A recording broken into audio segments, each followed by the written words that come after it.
Hey, everybody, welcome to End Times Talk. You would not believe how busy the internet is right now. I've been all over the internet for quite some time, for years and years and years, and just I've constantly been watching and being a watchman. And even if it's just for my own family, just kind of trying to pay attention to what's going on. And I've never seen it like this ever. I've never seen it like this. The internet is just ablaze in the amount of people that are waking up, the amount of evidence that's out there from just the Epstein files has resurfaced all of these old evidences that have come out over time that I've seen for years. And it just blows me away. It blows me away where we're at right now. I'm shocked. I'm literally shocked that every other video is just a wake up call, a clarion call, a sounding of the alarm, and the youth nowadays they're not going to be able to hide from this anymore, and they're going to have to deal with some inconvenient truths. And it's one thing, being an adult, knowing that this stuff's going on, and being a denier. All right, being, and I've seen them. You wouldn't think that they exist, but there's people that actually deny what's going on. Sorry, I got to use a toothpick here. There's people that actually deny what's going on all across the board. There's people in flat out denial that Jeffrey Epstein, uh, is what he is. There's people that are on Epstein's side of things. I'm actually shocked. Like Nick Fuentes, he was complimenting Epstein, and it wasn't sarcasm. He was saying how he loves Epstein. It blew my mind. And there's youth that look up to like people like Nick Fuentes. It's absolutely crazy to me what's going on. I mean, I've had some trolls come into the live here and there, and tell me I'm off my rocker. You could say all you want, it doesn't change the facts. You can be in denial of what's happening and what's coming out, but it doesn't change the facts. You can reject it. You can try to go out there and be a keyboard warrior and type your little fingers until they're just bones left, and it doesn't change the facts. And there's an army of people out there that are exposing this stuff and jumping on board. And unfortunately, there's people that have been in this a long time, been exposing this stuff for a long time. People like Kathy O'Brien has been exposing this for over 30 years. People like my buddy Gray has been exposing it over 10. To my knowledge, I do know he's been exposing it over 10. And I know, he actually did some time for, and they went after him for exposing, things. And so, it's, I've been in this for probably like a year and a half, maybe 2 years, where I've been, talking about these things and whatnot. But because the internet is just ablaze with it, people are being emboldened to finally come out and talk about what's going on. Absolutely shocking to me. I have so much to share with you today. I don't even know where to begin to start. There's so many wild things to share with you today. Um, I don't even know where to start. I do know that that church in Minneapolis, people are still harassing them, and that really bothers me. Nothing really chaps my keister than to see Christians being harassed for just practicing their faith. And so, the first time that the church was stormed, it was with Don Lemon. But people, because the people that stormed the church, they've basically gotten away with it. And there was a lot of threats made and there was arrests made, but no one was ever, held accountable.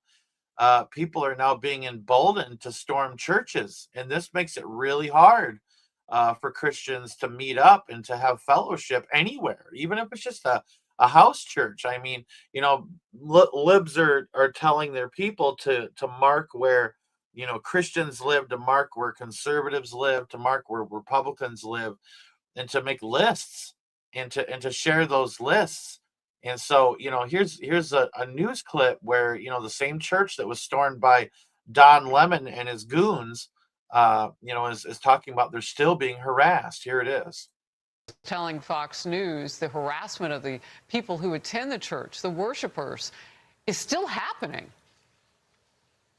Just the safety and the peace and the joy that we were feeling in the church in our worship of Jesus Christ, going out and seeing people who are like spewing hatred towards us. And it made me feel sad for them. I would imagine that next Sunday, there's going to be a very similar presence. I don't know when it's going to end. Religious freedom in this country, is it under threat?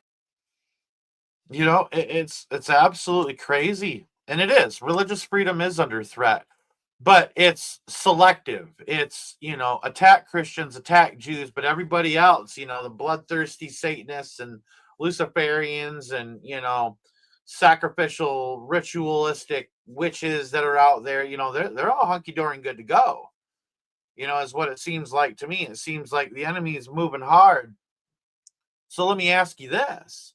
Why would he be moving hard? Why would the enemy feel so threatened right now to the point where he's got to have people going and shooting up churches and people storming churches and protesting churches and slandering churches and trying to make Christians fearful all across the board? It's not just the United States.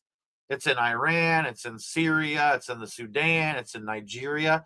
I have a friend that's in Nigeria right now, and I'm hoping to talk to her as soon as she gets back.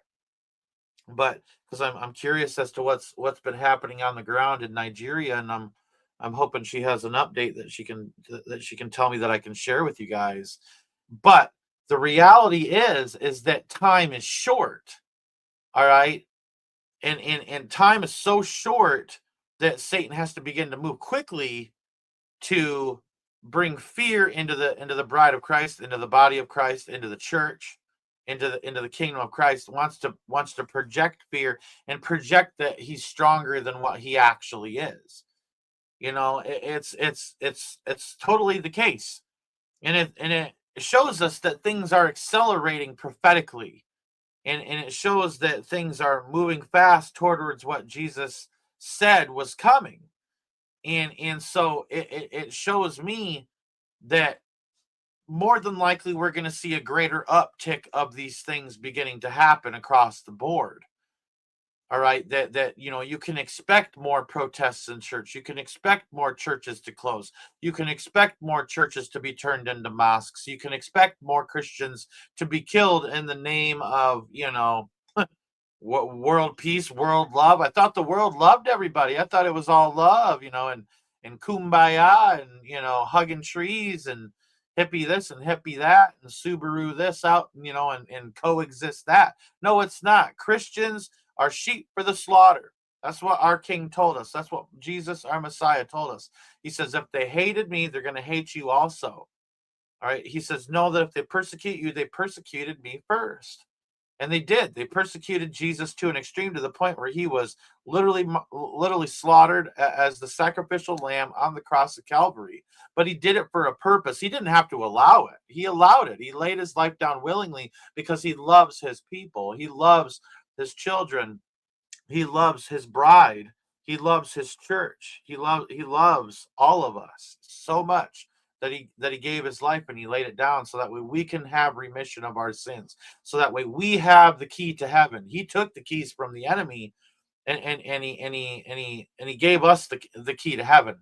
There's like a key exchange, if you will, and it's through the blood of Christ that you have access. And if the world hates Jesus so much, all right, to be moving like this in such an aggressive manner towards Christianity as a whole, then it tells you everything you need to know about your faith in Jesus Christ. You're spot on. You're spot on. You're exactly where you need to be, all right, when it comes to belief in Jesus Christ. All right. But we need to take that time and reach out to other people. Let's not be scared of what they can do to the body. Let's not be scared of being thrown in prison. Let's not be scared of, being slandered. Let's not be scared of what they want to try to do to us. But let the enemy be scared so much that the enemy thinks that they have to go and do those things to stop Christians like us. All right. I want to be a different kind of channel. All right. I want to be a different kind of ministry. I don't want to create pacified Christians. I don't want to create cookie cutter Christians. I want to help, facilitate warrior Christians who are ready for what's ahead, who are ready to endure up until the pre-tribulation rapture happens. I really do believe, and people can get mad at me when I say this, but I really do believe that in Matthew 24, when it's talking about the beginning of sorrows, it says, he that endures to the end shall be saved.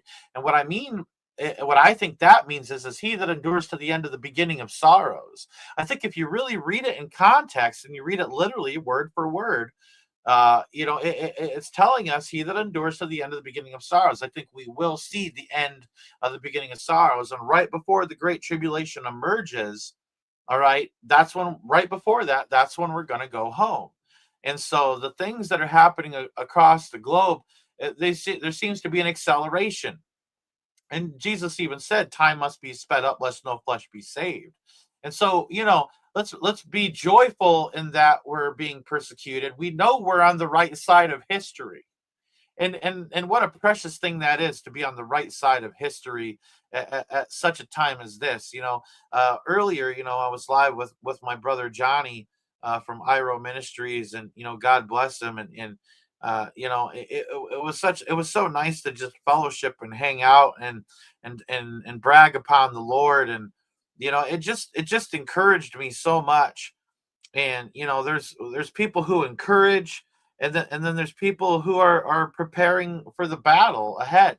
And it's a spiritual battle. It's a battle that they're going to try to wear us down. They're going to try to wear us out. They want us to give up. They want us to throw in the towel. They want us to quit. They want us to fall down before we finish the race. And we can't do that. And we have to motivate each other through the hard times that we're in, because regardless of whether we want the rapture to happen when we want it to happen, it's going to happen when it's going to happen. And we're not guaranteed when, just we're guaranteed that it's going to happen before the great tribulation. And so, there's evidence of that all throughout the word of God, God physically removing those whom he declares to be righteous outside of his impending judgment. The beginning of sorrows isn't his impending judgment. He doesn't say, I will cause wars and rumors of wars, and I will cause nation to rise against nation. He doesn't say, I will cause kingdom to come against kingdom. And he doesn't say, I will bring famine, and I will bring pestilence, and I will cause earthquakes in diverse places. In the Old Testament, it does talk about God bringing a shaking. But in the New Testament, and when we look at the context of the beginning of sorrows, he's actually talking about man-made disasters and man-made events that are being used to facilitate the acceleration of the apocalypse. Mankind wants the apocalypse to happen too. I could sit here and tell you all sorts of stories, man. One story that I know a really well-known tattoo artist in my area, and he knows what I believe, and we were talking, and he told me that he had a woman that worked for the courthouse that was a social worker that was a professed witch. And she said that something about aliens and this and aliens that, and they're waiting for the Christians to be taken off the planet and the aliens to come, and it's going to bring about a new world order. Even the witches are saying this. And it confirms, David Bay, who ran Cutting Edge Ministries, God rest his soul, he had witnessed to a New Ager. The New Ager had given their life to Jesus Christ. And the New Ager invited David Bay to go with them to the secret New Age meeting that was happening in Colorado. And they went out there and they went to the meeting and they infiltrated it. And these people were in contact with these ascended masters, basically fallen angels, right? And these fallen angels were telling the New Age leadership that to expect a mass disappearance of Christians. You can go all throughout the Word of God, and you can look at Noah. God physically removed Noah, whom he declared to be righteous, outside of his impending judgment. Look at Lot. God physically removed Lot, whom he declared to be righteous, outside of his impending judgment. All right, Philip was taken and transported. Elijah and Enoch were taken and transported.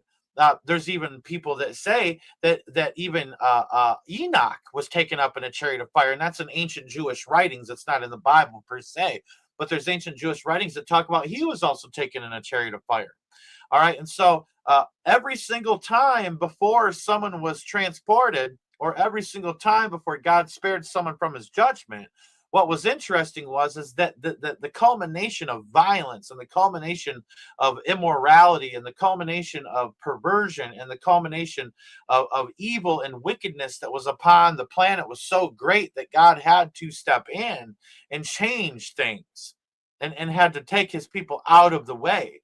And when we look at the rapture, and it's the word harpazo, from the Greek turns into Latin eventually down the line. It goes from Greek harpazo to Latin, which is rapio or rapier. All right, or some people announce it rapere, but it could be rapio, rapier, and then when we get to ye old English out of Latin, it's rapt, R-A-P-T. This translation goes all the way back to the original translation in the Bible. The harpazo is the rapture. All right. And it means to catch away suddenly, to snatch up by force, to take out of harm's way. It's an abrupt yanking out of harm's way, like a car speeding towards you. And then all of a sudden that person's, reaches out and grabs the person about to be hit and pulls them out of harm's way. That's what God is going to do. But the harm and the danger has to be there. The level of that has to be there in order for that to take place. And so, like I've been trying to tell you, what we're seeing in this acceleration that's taking place all across the board with this happening, all right, it's proof that the pre-tribulation rapture is imminent. I don't know how imminent it is. I don't know if it's this year, or next year, the next year, or 10 years from now, but I do know it's coming soon. And I do know that if we hang on to Christ, he's faithful, all right, and he'll have our backs, and he'll see us through this stuff, or whatever it is. I want to see people get to the finish line. I want to see people come to Jesus Christ. I want people to see the need and the necessity for Jesus Christ. The whole entire world is moving away from Christ, moving away from the morals of the Bible, moving away from those things.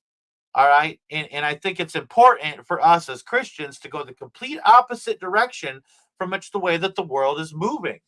All right. And it's so important for us to realize that, to literally be abrasive to the system.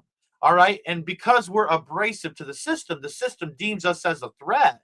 All right. And yes, Satan sees Jesus, and he's terrified of Jesus. He's scared of Jesus. He's scared of God. He's scared of the Holy Spirit. He's absolutely terrified. But he sees Christ in us as well, and hates that idea that we're standing tall even against all the adversity that we're facing right now. We're not backing down. We're not giving up. We're not surrendering. We're pushing on and trudging through because we have our eyes fixed on the prize ahead. All right. And so I want people to be aware of that. All right. It's dangerous times we're living in. Yes. But to be of good cheer, because, like Johnny was saying earlier, you could have been born in any time in history. And I've said this before on my channel, and it's a great analogy. You could have been, born any time in history, back in medieval times or ancient times, or, during the first industrial revolution, or just whatever. Okay. You could have been born, in the colonial days, or back in the wild, wild west, but you were born now, and you're seeing now what's going on. All right. And you should be of good cheer, even though, yeah, it's scary as crap.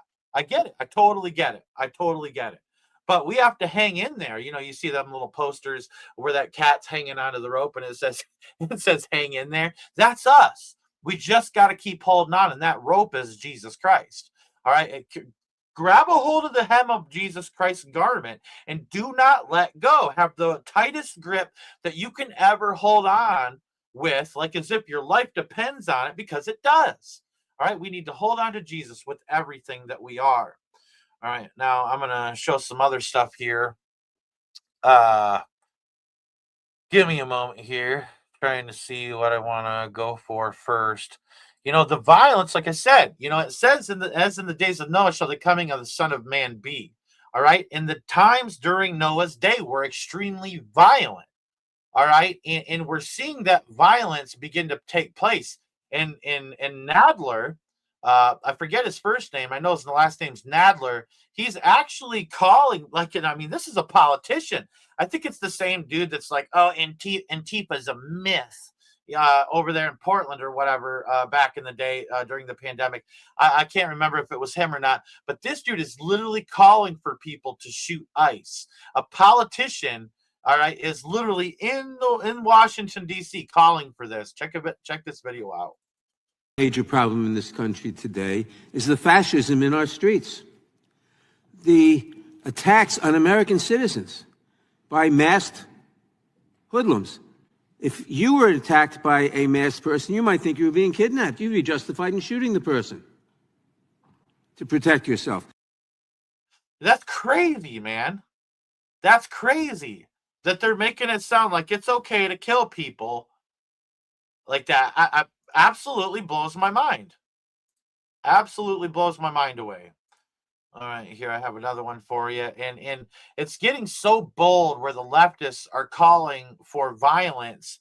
All right, and while this video plays, I'm going to take a quick bathroom break and I'll be back. But they're literally calling for violence. And I'm telling everybody, I've been warning people of this time that the ship is beginning to rock and be tossed in the waves. I actually had a dream a few years ago where I perceived that this ship was America, and even Christians were on this ship, and we were being thrown off our feet, and the ship was being tossed around, but we weren't capsizing yet.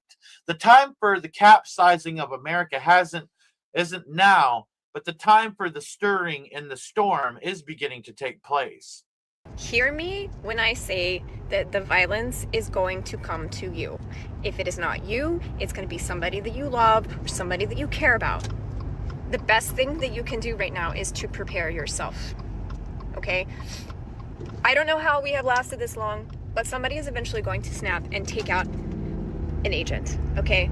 Either that or our government is going to stage it to push a narrative to enact martial law. Okay? It's going to happen. It will happen. It's inevitable. You need to be prepared. Okay? Stock up on non-perishable items. Stock up on water. Go purchase a Second Amendment thingamajig and learn how to fucking use it. I'm a Marine Corps veteran. There are instructors all over this fucking country that will teach you how to use it. Go to a gun range and fire it. Get comfortable with it. I have a lot of comments of people saying, I'm never going to do that. I won't do that. That's the only thing I won't do. I'll do everything else. Bitch, that's fine, but you'll be one of the first ones to go. I promise you. If you can't learn how to defend yourself, if you're too scared to touch one of those things, survival of the fittest, baby. Go to the gym. Run. Train how you fight.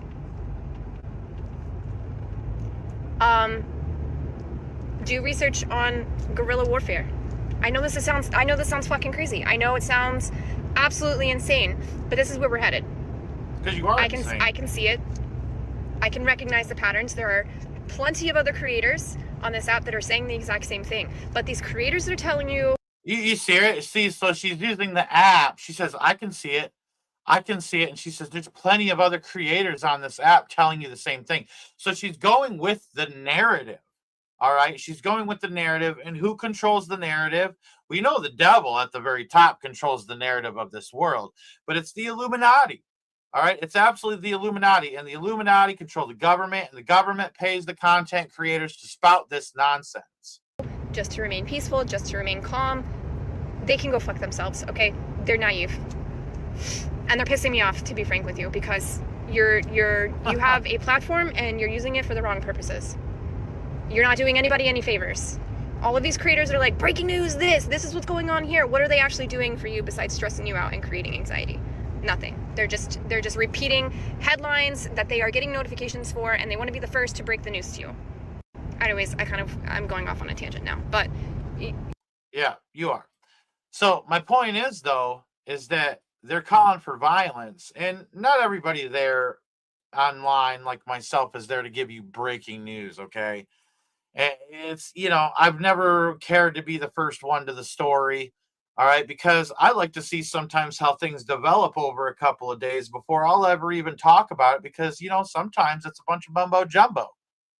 All right, and so, but they're calling for violence against Republicans, conservatives, Christians. All right, and it goes both ways. Both sides are being conditioned to be ready for the violence that's to come, and it's like there's going to be an event. I don't know if it's going to be some meetup somewhere in some city, and everybody's got a rifle, and everybody starts shooting back and forth, and there's a huge casualty, a huge event of mass casualties or whatever that takes place, and it just thrusts the world into civil war. There's, like with what happened with Charlie Kirk, it was a breaking point, man. Like, the people were really upset, and understandably so.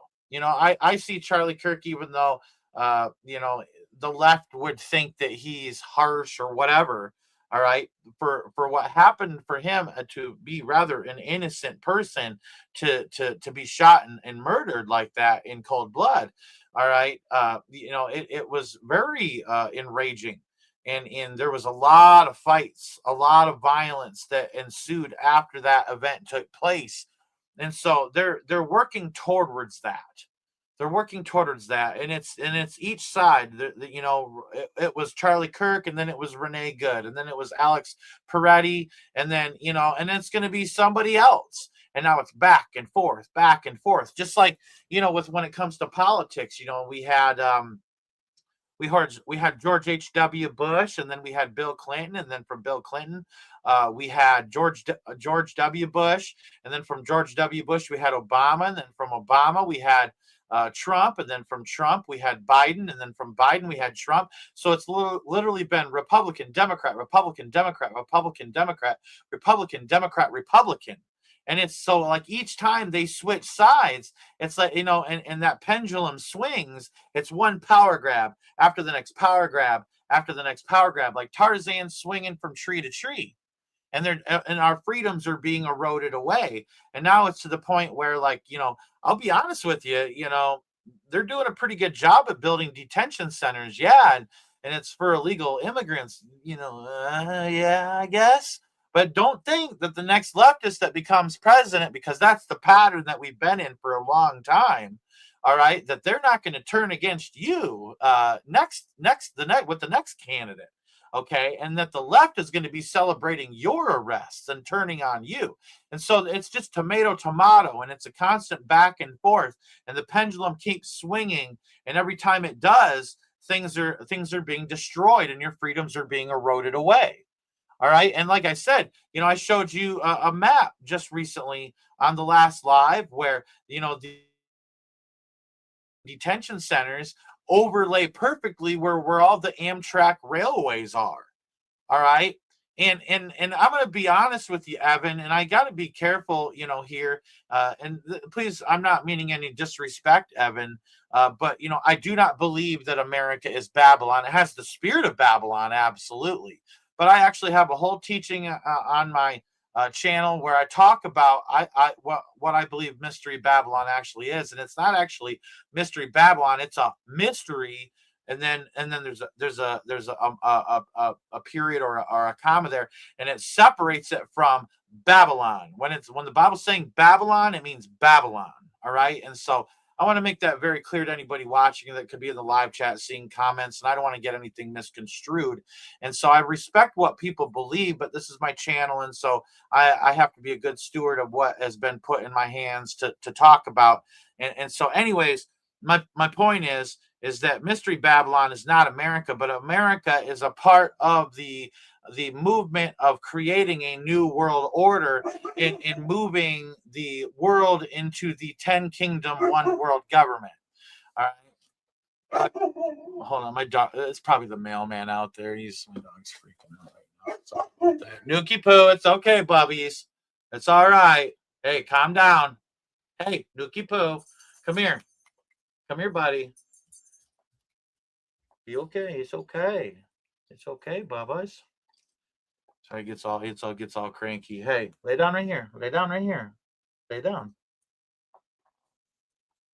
But anyway, so My point is with the, here, you can go ahead and lay down right there. And so my point is that, it definitely has the spirit of Babylon. We definitely, are a part of that, spiritual system. Absolutely.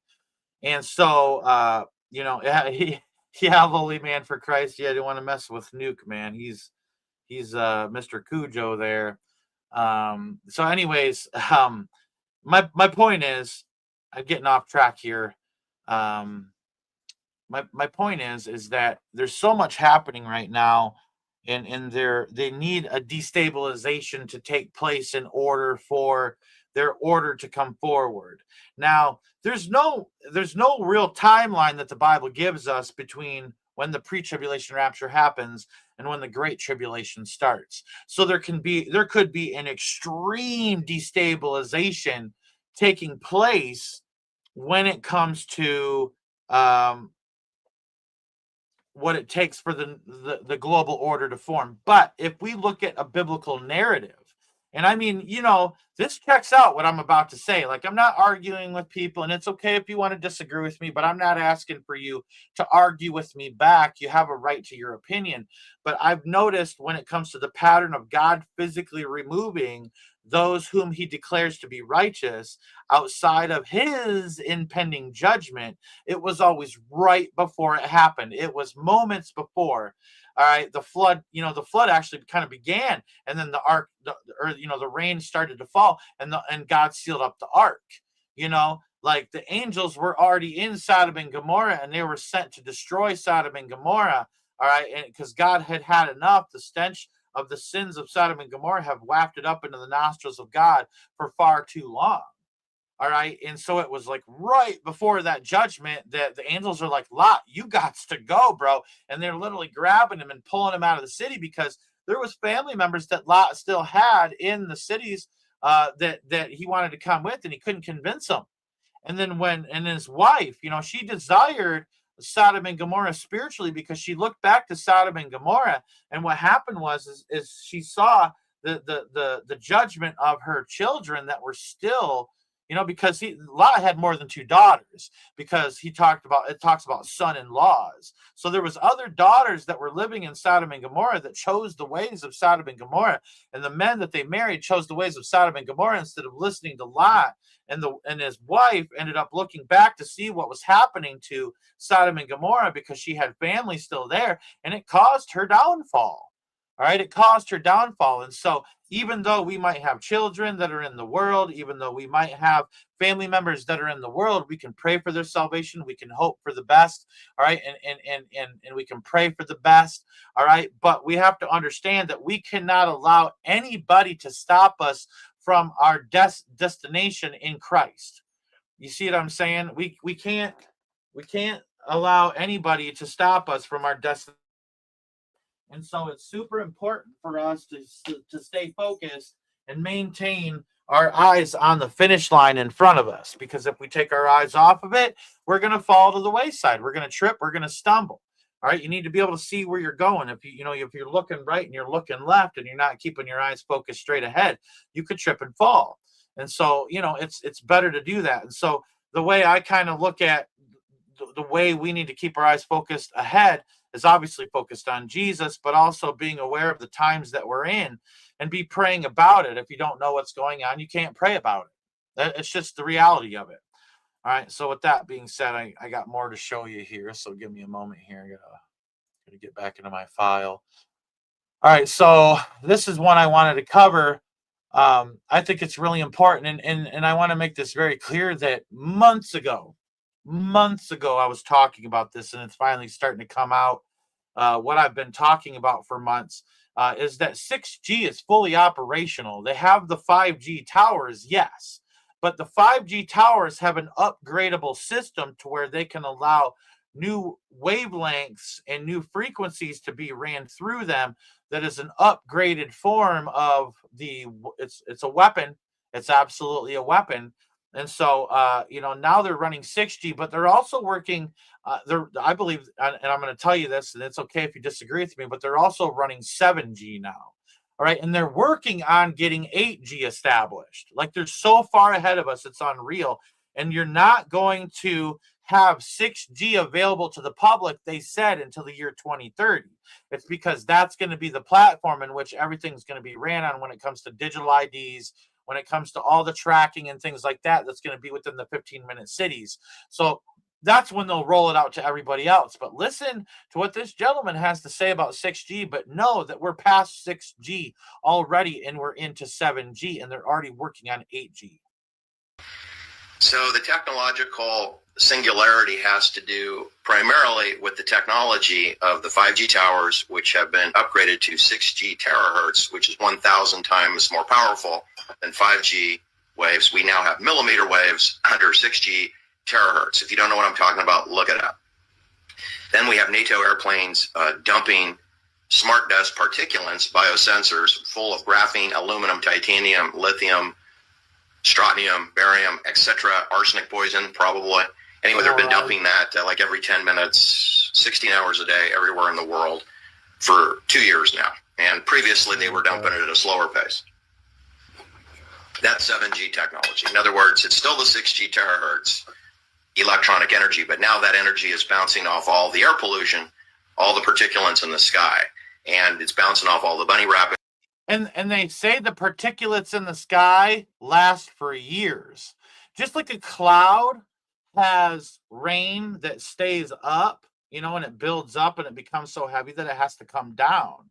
All right. There are particulates in the sky that are so light that they stay up in the sky. And squirrels and birds and bees. The bees are all augmented now with the smart dust. All the humans are out there running and cycling and getting out and hiking up Half Dome in Yosemite Park and going to see what's left of Glacier National Park. There are no glaciers in Glacier National Park. If you didn't know, it's Glacier National Park minus the glaciers. But if you're out there getting exercise and feeling good about yourself, just know you're polluting the heck out of your skin, your eyes, your breathable air, your lungs are ingesting all of these nanoparticulates, which include biosensors, which hook you up to the cloud, which hook you up to each other and turn you into a human antenna. And God forbid, if you're vaccinated and boosted, or you get a flu shot, or you go to the dentist a lot and get lidocaine. And I don't mean to pause it here. I'm sorry, but this also plays in not only into the Internet of Things, which is the devices you wear, your cell phone on you.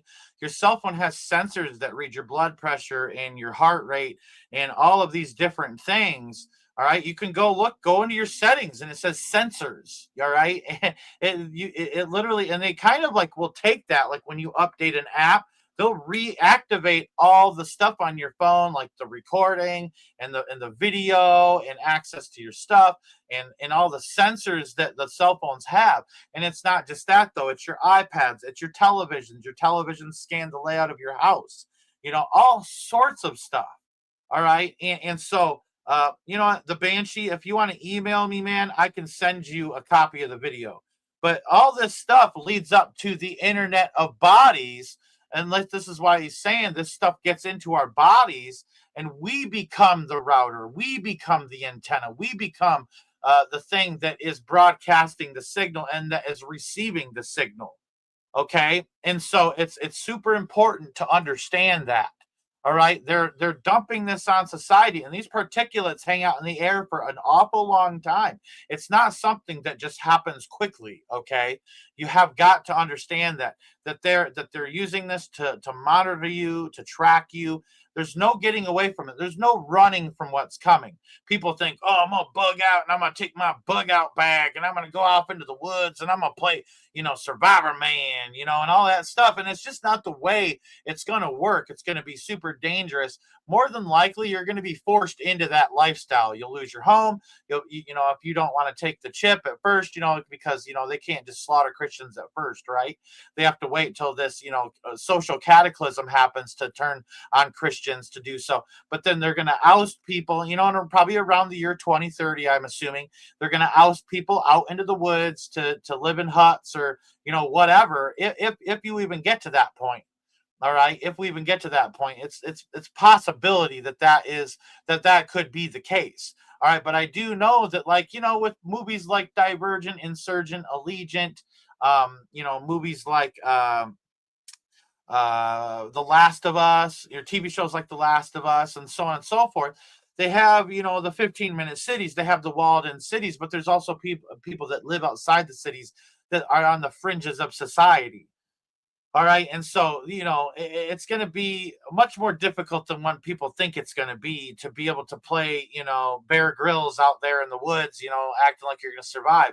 And there's already militias that are already set up in those areas. They'll take what you have and they'll take your women and children too. All right.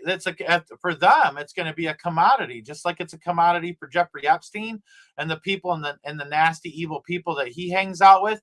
It's a commodity for militia groups and stuff like that. The militias nowadays are not the same as the militias like we had in the beginning, where like a militia was used to keep the government in check. Now it's a militia that's every man for themselves, the survival of the fittest, only the strong survive sort of mentality. It's an elitist mentality, actually, and it's not what it used to be. And so it's very difficult to go run around playing, you know, Les Stroud out in the woods. And you know, and I know a lot about survival. I've studied it for a long time. There's actually times where I kind of would like to go live and show people some stuff and whatnot, and talk about survival in general and things that you can do. But you know, there's so much that is you know, really false interpretations of the way people think is going to happen, you know, to matching it up to what's actually going to happen. All right. And so, you know, with drones, I mean, for instance, and I'm not saying go do it because it's really graphic. All right. The things that I've had to see, man, it's just horrible, man. I saw some stuff earlier today that just absolutely, I was beside myself. A couple of different videos, but the drones in the Ukraine that they use against the Russians, it's gnarly, man. And like you see these guys swinging the butt of their rifle, trying to hit the drone before it hits them, so they even just have a chance. And they're just running and running and running and running until they wear out, and then the drone just swoops in, bam, kapow. It's over with and done. And they have little mini drones that are probably 2 inches wide, that have a big enough charge on them to detonate the skull. To when it hits the skull, it detonates it, and it will blow apart the skull and be enough for a kill shot. All right, and so they can put heat-seeking technology on this stuff, and it's really hard to get away from. And unless you have a really good eye and you're a really good shot, you know, to be able to take those things out. You know, drone technology is an extremely dangerous, an extremely formidable scenario for the person that thinks that they're just going to go running around in the woods and playing dual survival or something with their family. It's going to be really dangerous. All right. And it's like almost like we live and we die in Christ if we're here for however long we're here before the rapture happens. I believe the rapture is going to happen, pre-tribulation rapture, absolutely, but we're just not guaranteed when. And I'm also talking not just to Christians, but those people who are going to be left behind in the great tribulation, because for so long I see YouTube channels that only speak to Christians. They only cater to the Christian community, and I want to show the other communities how to be ready and see what's coming and be able to foretell kind of what the plan is, but also while speaking to them about Jesus and showing them that Jesus is the way, the truth, and the life. All right. And then when someone finds one of these videos later on down the line, because there's even people, I have a buddy in South Korea that downloads my videos and translates them into South Korean and gives it out in South Korea. You know, so you never know when you make a video as a content creator who's going to download it. There's so many people that download my videos, it's unreal. I get emails about it all the time. Can I download your video? Of course. Of course you can download my videos. Why would you even ask? There's YouTube downloaders. You can literally go up to Google, type in YouTube downloader. You copy and paste the link of my video that you want to keep. You put it in the YouTube downloader. It'll load up the video. You click download. It's that easy. And you have a copy of the information that's being talked about. I expect you to download these videos. I don't want a dime for these videos. I don't want to be paid for anything for what I'm doing. The only thing I'd like is for my documentaries to be able to happen. I absolutely would love that. But my point is, please download my videos. Don't even ask me. You don't need to ask for my permission. There's no copyright on my videos. There is copyright on my music, absolutely, but that's through the program that I use. They automatically copyright it.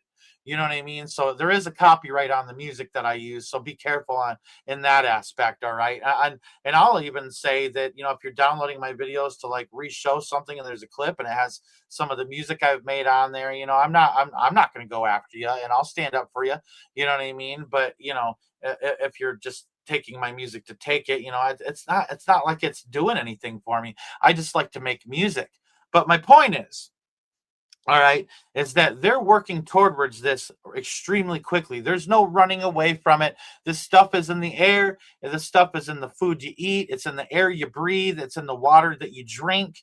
All right. And so there's no way to run away from it. I'm going to finish this video here. Injections. You are aglow. You are aglow with radio frequency. But my point is that whatever radio frequency weapons we had 5 years ago are greatly enhanced by the air pollution and the weather warfare, because not only can the pollution particulates in our sky that linger for days, not only are those particulates capable of tracking and targeting humans in zip codes, they also can modify the weather. They can make a cold day colder, a hot day hotter. They can make it windy when it's not. They can be used to make it rain and then rain down the particulates into the groundwater and onto the lawn in your park and into your children's playgrounds. Yeah, it's just nuts. And here's the thing that separates the men from the boys. Okay, you ready to hear it? When you have Jesus Christ, you don't have to fear anything. I can say, look, I'm going outside and I'm going to work in my garden, and my dog is going to go outside and my wife is going to go outside, and we're going to enjoy ourselves in our yard. And there isn't going to be no nanotech, no nothing going to touch me in the mighty name of Jesus. I rebuke nanotech in the mighty name of Jesus. I rebuke the idea that this stuff could get into my body. And I pray that the Holy Spirit creates a barrier around me, a barrier around my family, and a barrier around you, that it can't touch you in the mighty name of Jesus. I reject it. I don't accept it. I'm not okay with it.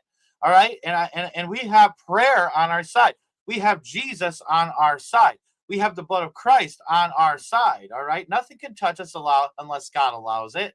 All right. And if we're asking God to intercede for us and to have our backs, then he's absolutely going to. It says, if you knock, the door shall be opened. If you ask, you shall receive. And so I'm asking God to protect me and my family all the days we have left on this earth from the nasty particulates that are out there. All right. And I suggest everybody else do the same. I mean, you can even read Psalm 91. It's a great prayer. And instead of, saying it the way that the Bible says it, add the word I and me, apply it to yourself, apply the word of God to your life. All right. And God will protect you. He is your shelter in the storm. And by golly, I tell you, we're definitely in the storm. I don't think there's any debating that. All right. So hold on 1 second. I'm going to bring up some more stuff here.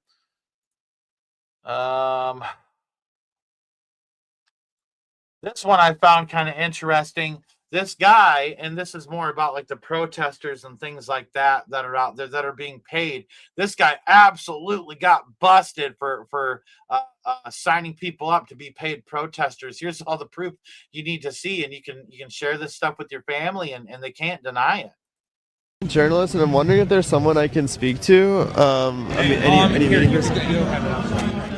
Is there someone that I can speak to? Yeah, I think they might be like on the other side of the park, actually. No. Yeah. They said you would be here. Oh no, but other side of the park's actually. Why are you so upset?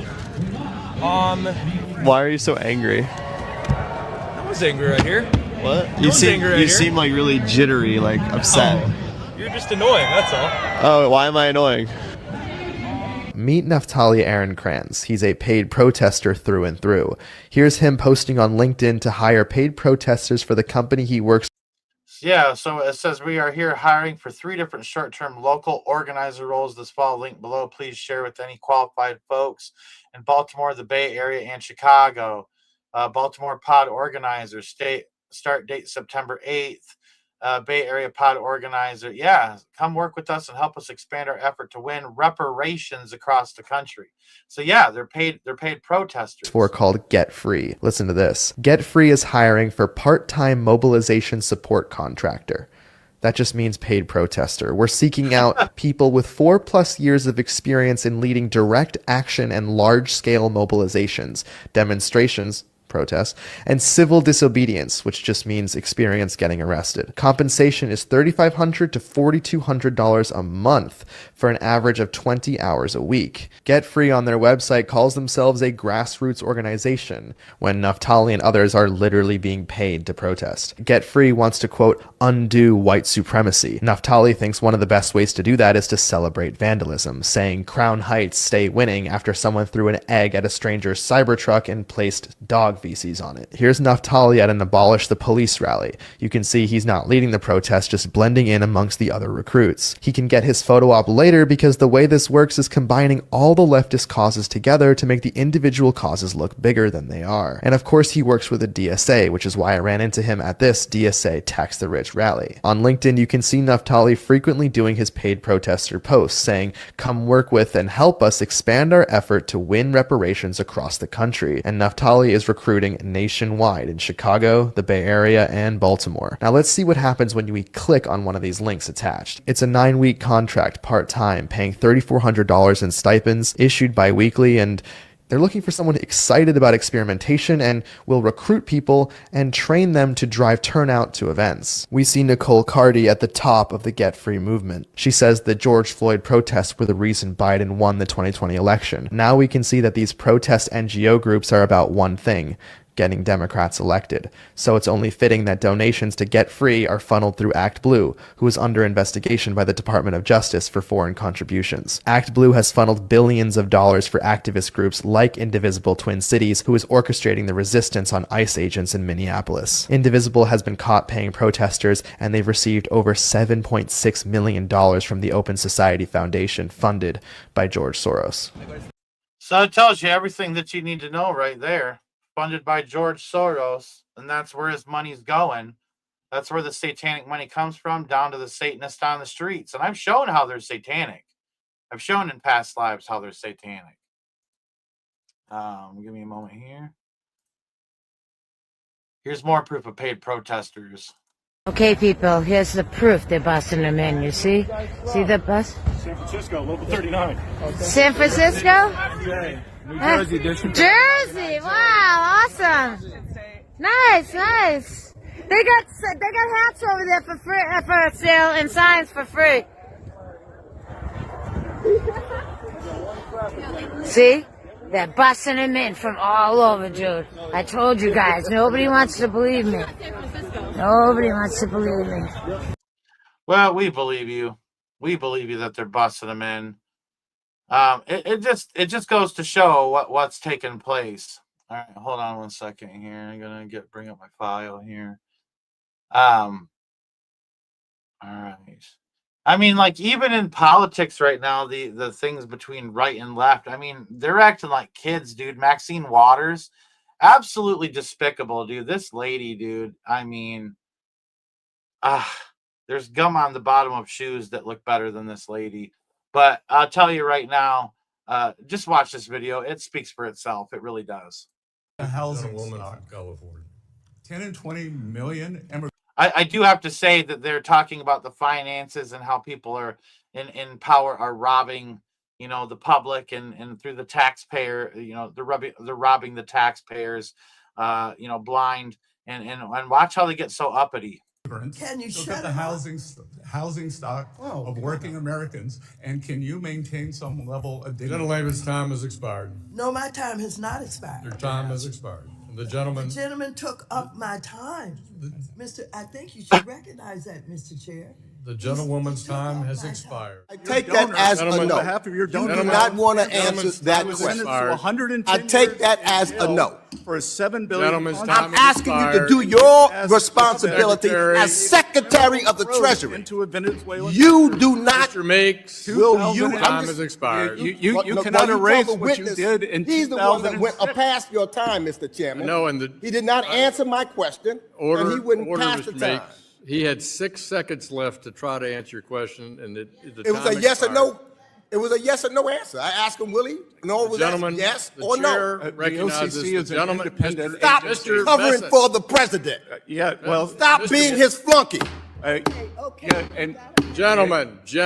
He's talking to me. I'm responding your back to him. 2006 trip to Venezuela. Neither Why one- don't Stop why don't you covering tell for your the secretary president. Don't be a that? flunky. Work for the Mr. American Secretary. people. Wow. Just out of control, man. Like it's not just on the streets, it's even in Washington D.C. Everything's melting down. Everything's melting down from the top to the bottom. The whole entire country is in disorder. What did Jesus say? He said, a house divided against itself will fall. And because he said a house divided against itself will fall, we can say that a country divided against itself will fall. We're falling. We're in free fall, if anything. All right. It's a complete bottoming out of everything. The rug's been pulled out from underneath, and they're doing their damnedest to try to destroy this country. I think it's past the point of no return. I really do. I don't think that we can come back from where we're at right now. I think it's going to continue to get worse. I don't think it's going to get any better. I'm just being honest with you. I'm not trying to scare you. I'm trying to prepare you. All right. So with that being said, all right, some abroad news. Actually, some abroad news right now in Sydney, Australia. We've been on this channel talking about this satanic pedophile ring that has been in operation, and it conscripts really high-level individuals like high-up police officers and even property managers. There's been a 6th arrest in this satanic ring, and I'm just showing you the footage here. And they've arrested a property manager there in Sydney, Australia, that's a part of this. And I mean, they say that the footage that's been found is absolutely heart-wrenching. Like, these guys are full-blown Satanists, satanic ritual abuse, pedophilia. I mean, the whole entire nasty shebang. It's disgusting, to say the least. But they're getting them bit by bit by bit. And I'm so thankful that they're taking them down. But I'll tell you right now, and that's funny too, because I can't remember who, actually I do remember in my life who said that they were going to vote for Ted Cruz. And I think he was running for president at one point, and they saying, oh, I think I might vote for Ted Cruz. Listen to what Ted Cruz says. Don't pay attention too much to what he says in the first, 10, 15 seconds of this clip. But what happens, what he says at the end of this clip, absolutely shocking and disgusting. Listen to this. Logically, this pattern keeps on happening. Now, Senator Booker also said we should have bipartisan agreement. I think that's a great idea. We should have bipartisan agreement. How about we all come together and say, let's stop murders? How about we all come together and say, let's stop rape? How about we all come together and say, let's stop attacking pedophiles? And wait, what? What? Let's stop attacking pedophiles? What? How about we all come together and say, let's stop attacking pedophiles? Wait a minute. I need to hear that one more time. Rape. How about we all come together and say, let's stop attacking pedophiles? Are you kidding me? Ted Cruz just said that? The Republican of Texas? Just said, let's stop attacking pedophiles? You've got to be kidding me. You've got to be kidding me. With that being said, I'm kind of interested. Real quick, I'm going to run it here. And I'm going to see if Ted Cruz is in the Epstein files at all. Let's see here. With him saying something like that. Oh, look at this. I'll share this with you real quick. There seems to be an awful lot of Ted Cruz in the Epstein files. Look at that. We'll go to 5. Just jump off the bat. Oh, 7. Oh, 9 pages of Ted Cruz. Oh, 13 pages of Ted Cruz.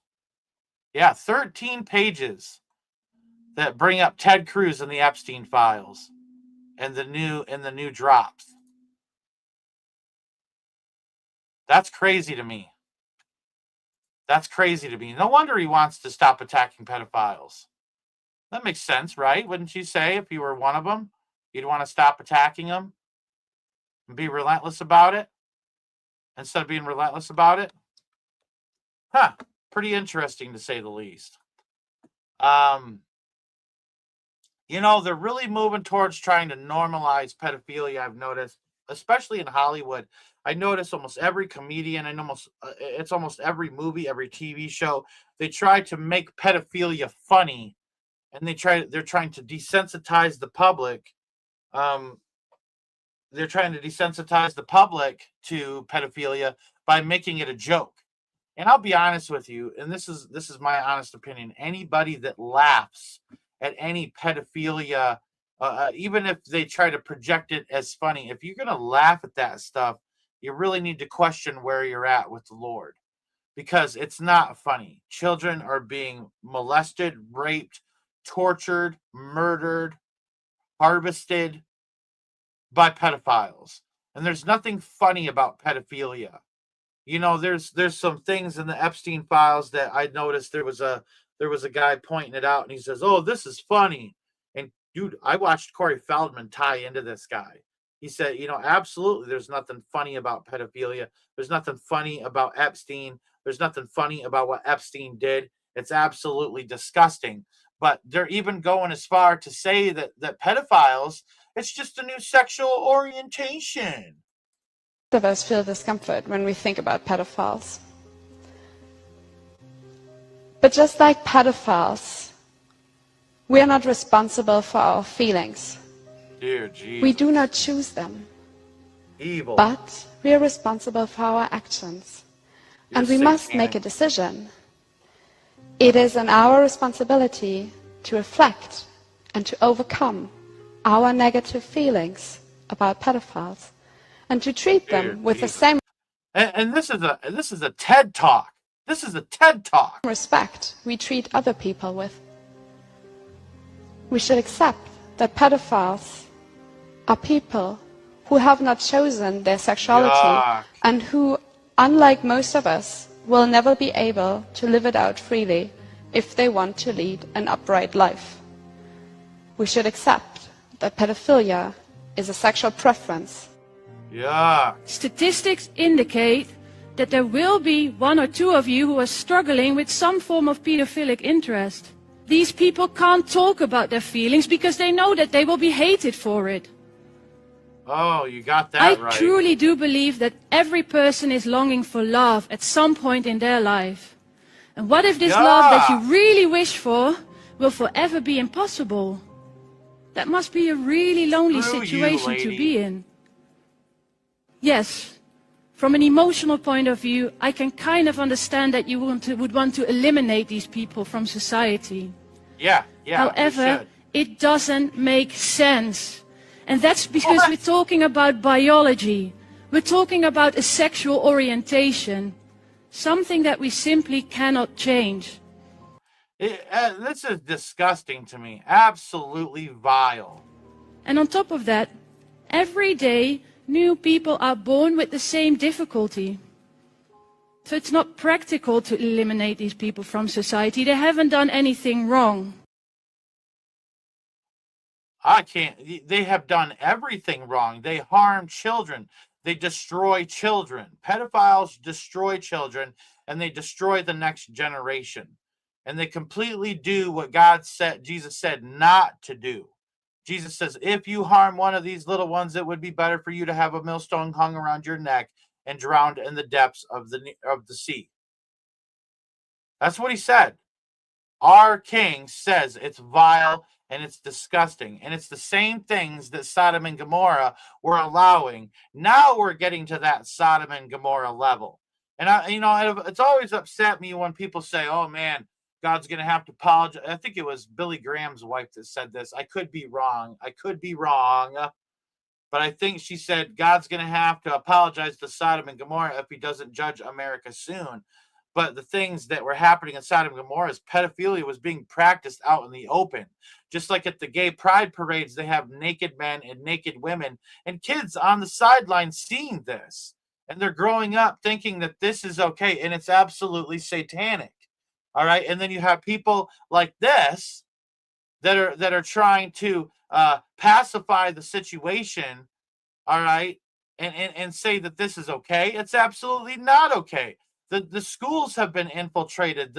The preschools have been infiltrated. The churches have been infiltrated by these monsters, and they need to be called out wherever they are. Better get on their knees and repent is what they better do. Some dangerous times are coming ahead, people. And I'll tell you right now, when it comes down to what's happening with the Epstein files, it's causing a complete destabilization all across the board when it comes to the governments of the world and stuff. I'm telling you, it's begun. There's no going back from what's been done. And even though we've been given a half-ass, and excuse my language, but it's the reality of it, been given a half-ass version of what the Epstein files were, and most of them are redacted beyond belief. All right, and then they didn't even probably give out the real meat and potatoes in even if they were going to be redacted when it comes to the Epstein files. There's probably 17 million files, and they only released 3.5 million. All right, that's probably how bad it truly is. But there's a destabilization happening because of it, because truth is beginning to leak out. And there's all these little Freudian slips within their system where they're telling on themselves and they're telling the truth. And there's little things and bits and pieces that people are putting together from this email to that email. And there's some really good researchers that are out there. And I have to give them credit. Give them credit where credit's due, because I mean, they're exposing some really gnarly stuff to the point where even Bill Gates was like, "Oh, slept with some Russian kids. I got STDs. And he tells Epstein that he needs some antibiotics to dose Melinda Gates with, and Melinda Gates just turned on him like a junkyard dog and said he needs to answer for what he's done, and this was his response. Very rich people, and he was saying he could get them to give money to global health. You know, in retrospect, that was a dead end, and I was foolish to spend time with him. I was one of many people who regret ever knowing him. Wait a minute. He says that Jeffrey Epstein was giving him a means to get in connection with rich people. Dude, you're Bill Gates. You're always connected to rich people. And I'm going to tell you right now, it's proof that he's lying, because in the Epstein files, and I've shown you yesterday in the Epstein files where him and Jeffrey Epstein were working together about pandemics and viruses. Yeah, that sounds real healthy for the public. A depopulation event. Right, Bill. Right. Seen the allegations, including some of them from the last 24 to 48 hours. Are they true? No, apparently Jeffrey wrote an email to himself. That email was never sent. The email is, false. So I don't know what his thinking was there. It just reminds me, every minute I spent with him, I regret and I, apologize that I did that. The problem is some of the things that... You apologize that you did that. There's the Freudian slip. You did what, Bill? I thought you didn't do nothing wrong, Bill. He has sent some of the information about other people that has come up in those files has been true. Why would he do this and say this about you, do you think? It's factually true that I was only at dinners. I never went to the island. That's bullshit. He absolutely went to the island over and over and over again. And some of the victims from the island talk about how him and Jeffrey Epstein were working in projects that were all about genetics and what do they call it? It starts with an E. Eugenics. They were all a part of that stuff, and they were working together.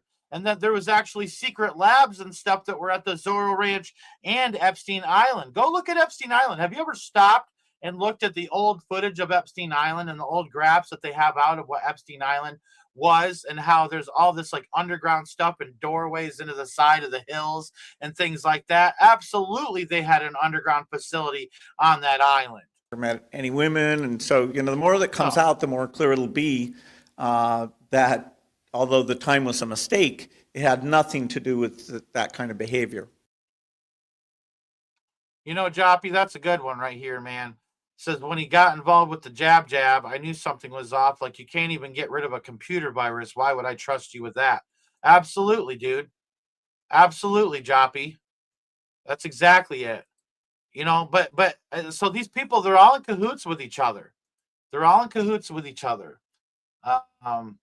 Now, this one I found pretty interesting. All right. And everybody knows Stanley Kubrick, you know, and anybody that's in the know, anybody who does their research and thinks for themselves, you'll find out Stanley Kubrick filmed the moon landing. Okay. Like that absolutely was the case. Stanley Kubrick filmed the moon landing.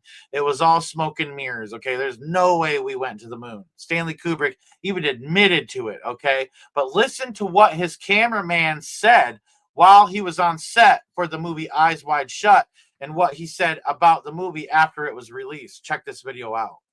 Scared of the people who believe in it. I'm scared of the family with the red hoodie who live in a large house in Eyes Wide Shut. I also happen to know Stanley Kubrick's cameraman, and he said I used to work with him. He was a freelance cameraman. I worked a lot on very high-end stuff on drama at the BBC, and he got this job for 4 years with Stanley Kubrick.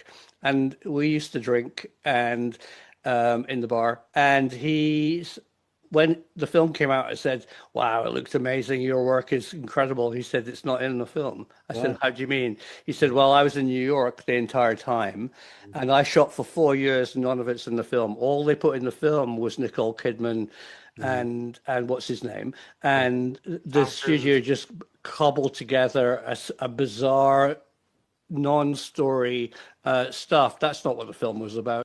I own the film on VHS, and it's absolutely like kind of hobbled together, and it doesn't really make much sense. He said so, and I've tried to speak to the original film editor who, well, I don't know who the original film editor was, but I've tried to speak through the Hollywood agent to the studio film editor, as editor. I'm a film editor to editor, to ask him, what was the original film like, and what did you do with the studio?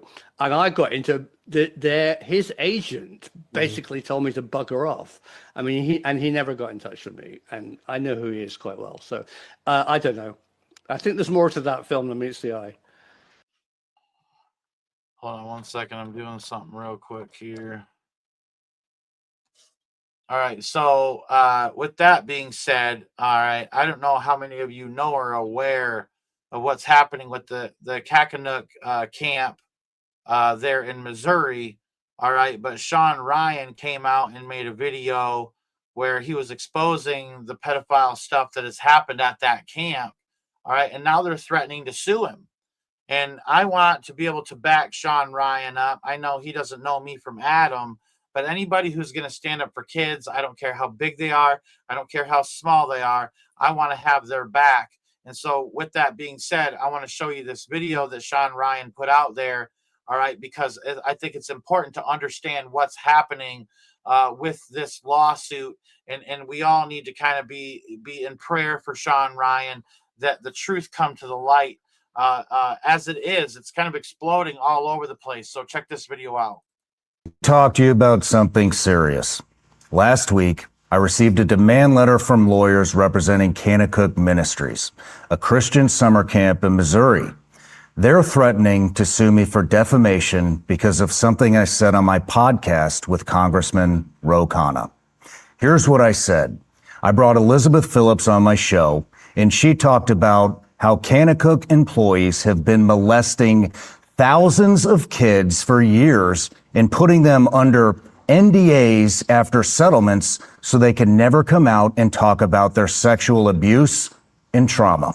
Kanakuk's lawyers are demanding I take down that portion of the interview, issue a public apology, and stop talking about this. They gave me 10 days. That deadline has passed. Here's my response. No, I don't negotiate with pedophiles or the people who defend them. I'm not taking anything down. I'm not apologizing, and I'm damn sure not going to stop talking about child sexual abuse at a Christian camp that continues to operate on the same grounds where horrific abuse took place. Let me be crystal clear about the facts. Facts that Kanakuk's own lawyers admitted in their letter. 1. Pete Newman, a senior Kanakuk employee and camp director, sexually abused children at Kanakuk for multiple years in the early 2000s. He's now serving life sentences. 2, between 20 and 30 civil lawsuits were filed against Kanakuk. 3, multiple confidential settlement agreements were executed with victims, NDAs that prevented these kids from speaking publicly about what happened to them. Kanakuk can't prove the number is less than thousands, and given their own admission of a cover-up, the true number is unknowable. But here's what really pisses me the fuck off. Kanakuk is still operating a camp at the very location where countless children suffered horrific abuse. They're still running programs. They're still bringing kids to the exact same place. And now, I want to say this, just like Interlock and School for the Arts that I exposed in my documentary called Interlocked, it's the same thing. It's still fully operational. And there's been tons of abuse there. Same situation, same scenario. they want to silence me for talking about it. This isn't about protecting their reputation. This is about protecting children, and I will not be silenced. My attorney has sent Kanakuk's lawyers a response. We've made it clear. If they want to sue me, bring it on. We welcome discovery. We welcome depositions of Kanakuk leadership about what they knew, when they knew it, and what they did or didn't do to protect children. We welcome full disclosure of every abuse allegation, every settlement, every internal investigation, and every financial record showing whether Kanakuk actually suffered any harm from my statement or whether this is just an attempt to intimidate people into silence. Under Tennessee law, Kanakuk will have to prove I'm lying. They'll have to prove actual malice, that I knew my statements were false, or that I had serious doubts about its truth. They can't do that because I relied on Elizabeth Phillips, whose brother was a victim. I relied on public court records, relied on widespread media coverage of Pete Newman's prosecution, and most importantly, they admit the core of what I said is true. Kanakuk employees sexually abused children. Victims were silenced by confidentiality agreements. That's not defamation, that's the truth. I want to say something directly to survivors. I see you, I believe you, and I will not stop fighting for you. Sexual abuse at youth camps, especially Christian camps that are supposed to be safe places, is a matter of urgent public concern. Parents have a right to know. Kids have a right to be protected, and survivors have a right to speak. Kanakuk's attempt to use legal threats to silence reporting on child sexual abuse in itself is newsworthy, and I'm going to keep reporting on it. To Kanakuk, you want to talk about callous and malicious disregard for the truth? Let's talk about operating a camp where a predator had access to thousands of children for years. Let's talk about confidentiality agreements that silenced traumatized kids. Let's talk about continuing to operate on a crime scene. You're not the victim here. The children you failed to protect are the victims. I stand by every word I said. I will not retract. I will not apologize. And if you want to sue me, my lawyers are ready. To everyone watching, this is why I do this show.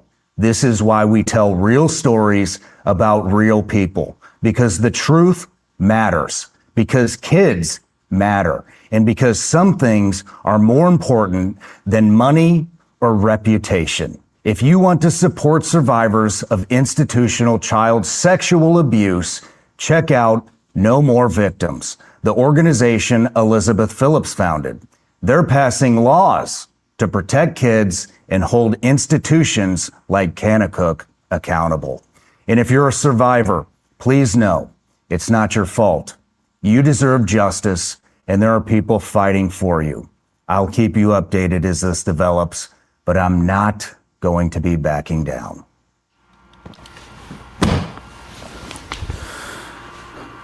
Hey, Jeremy, what's the name of that law firm? Hush Blackwell. Hush Blackwell. I wonder how many pedophiles they've defended. That'd be an interesting piece of information to know. Yeah. So that's that's going on. And it's crazy too. I just actually got an email while that video is playing. I just got an email from Kathy O'Brien, and I'm going to be meeting with her and talking with her about some stuff on a coming up date real soon in just the next few days. And I really enjoy talking to her. She's such a plethora of knowledge about what's going on. And, you know, I'm working on this new documentary, and it's been hard to get things going and moving, but I'm definitely onto the trail. And, you know, she's been working with me really closely on this one, you know, and I'm actually really thankful for that. You know, there's so much going on right now, and they're trying to silence so much. And, you know, one of the things that I think that needs to be revisited, and because of they've tried to silence it, and they tried to say that it's been debunked. I don't believe that it's been debunked. Absolutely not. And the person that did supposedly the debunking was found with child porn and was involved in child sex crimes. So I think it needs to be revisited. And the people that exposed this, you know, they need to be you know, congratulated for what they did expose, because you know, the internet really tried to shut them down on it. And so with no further ado, I want you to watch this news clip on Pizzagate, so that way you really kind of see the details and what this thing is, because they're saying it's debunked. This isn't debunked. It's still on the table. It's exactly what's going on. Pizzagate. It became a major story weeks ago when an armed man decided to investigate a D.C. area pizza place for himself. This man right here, he carried... What's funny too is that man right there that went into Comet Ping Pong Pizza, all right, and shot up the place. Okay, he actually went to prison. He got out, and then police shot him and killed him. All right, you know, silencing him. Carried a rifle into a pizza parlor and then fired it at the floor. Media is telling you the entire story is a hoax or fake news. But what does that even mean? I spent the last month investigating. So what exactly is Pizzagate? And are there any actual facts to support the story? I've got to warn you, what we're going to talk about tonight will be disturbing to some people, but this is a reality check you won't see anywhere else.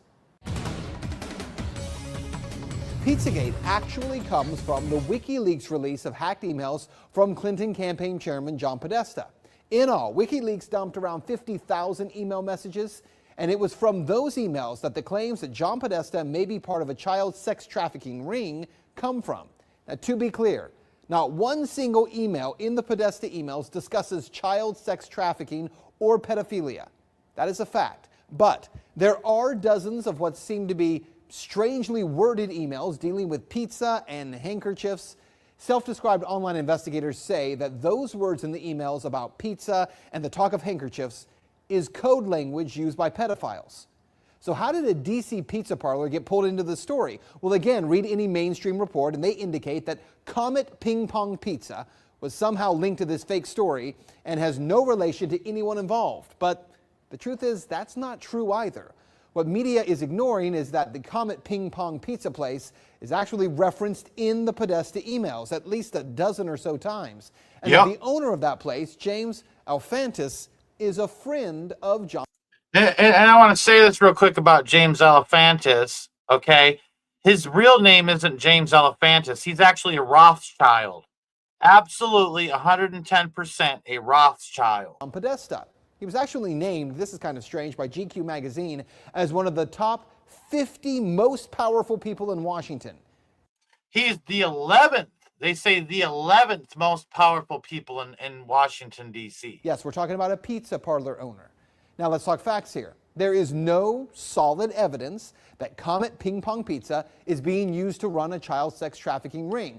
But there are some very strange connections between Comet Ping Pong Pizza and a second pizza place 2 doors over, Besta Pizza, and the accusations of pedophilia. Now this Besta Pizza, it's kind of like an anagram, like you can redo that and it says, and you can make it out to be Beast Pizza. And you got to look at the symbolism that they're about to show you. This is just a very rough gist of what Pizzagate is. There's so much more to it. So much more to it. This is where things start to get strange when you research this story. Now, to begin, I need to show you a 2007 unclassified FBI document. That document, according to the FBI, contains commonly used symbols by pedophiles to express their preference in children. I want you to see these images here. These are the images. Notice this one on the end, the triangle. That image signifies something called boy love. The pizza place next door to Comet Ping Pong Pizza, Besta Pizza, this was their logo until only a few weeks ago. Clearly you can see that the Besta logo actually contains the same image, I'm going to show you again, as that boy lover image. And the thing is, hold on, whoops, I didn't mean to do that. Interestingly, after So here's the thing with that logo, it's always, they call that the spirangle. The Man Boy Love logo is a spirangle. All right. And it also symbolizes the spin programming that they put some of these kids through, where they literally rotate them, and it's very graphic, until they vomit, piss, and crap themselves. All right. And that's why they use that symbol, because that's part of the programming. They spin them and spin them. Imagine sitting there and getting so dizzy your brain shuts down. All right, to kind of give you a rough gist of what that symbol also represents. Pizzagate investigators pointed this out. Besta Pizza changed their logo, and there it is now. They removed the triangle. Also, Comet Ping Pong, owned by Alphantis, is the place where a number of performance artists perform regularly. Two of the groups that perform there, who you can see advertised, by the way, on this Comet Ping Pong. And it's supposed to be a kid's pizza parlor, supposedly, and you're going to have a band called the Sex Stains there? Are you kidding me? Poster include a group called Heavy Breathing and another group called Sex Stains. Well, if you check out the YouTube videos by these bands, Heavy Breathing has songs that do joke about pedophilia, and the band Sex Stains has a video that includes, you see it right there, that same boy lover symbol. It's nearly identical to the one that the FBI does say is a pedophile code symbol for boy love. As I said, there are some strange things there. As for the owner of the pizza place, James Alphantis, well, he was one time in a relationship with David Brock, who ran Media Matters for America.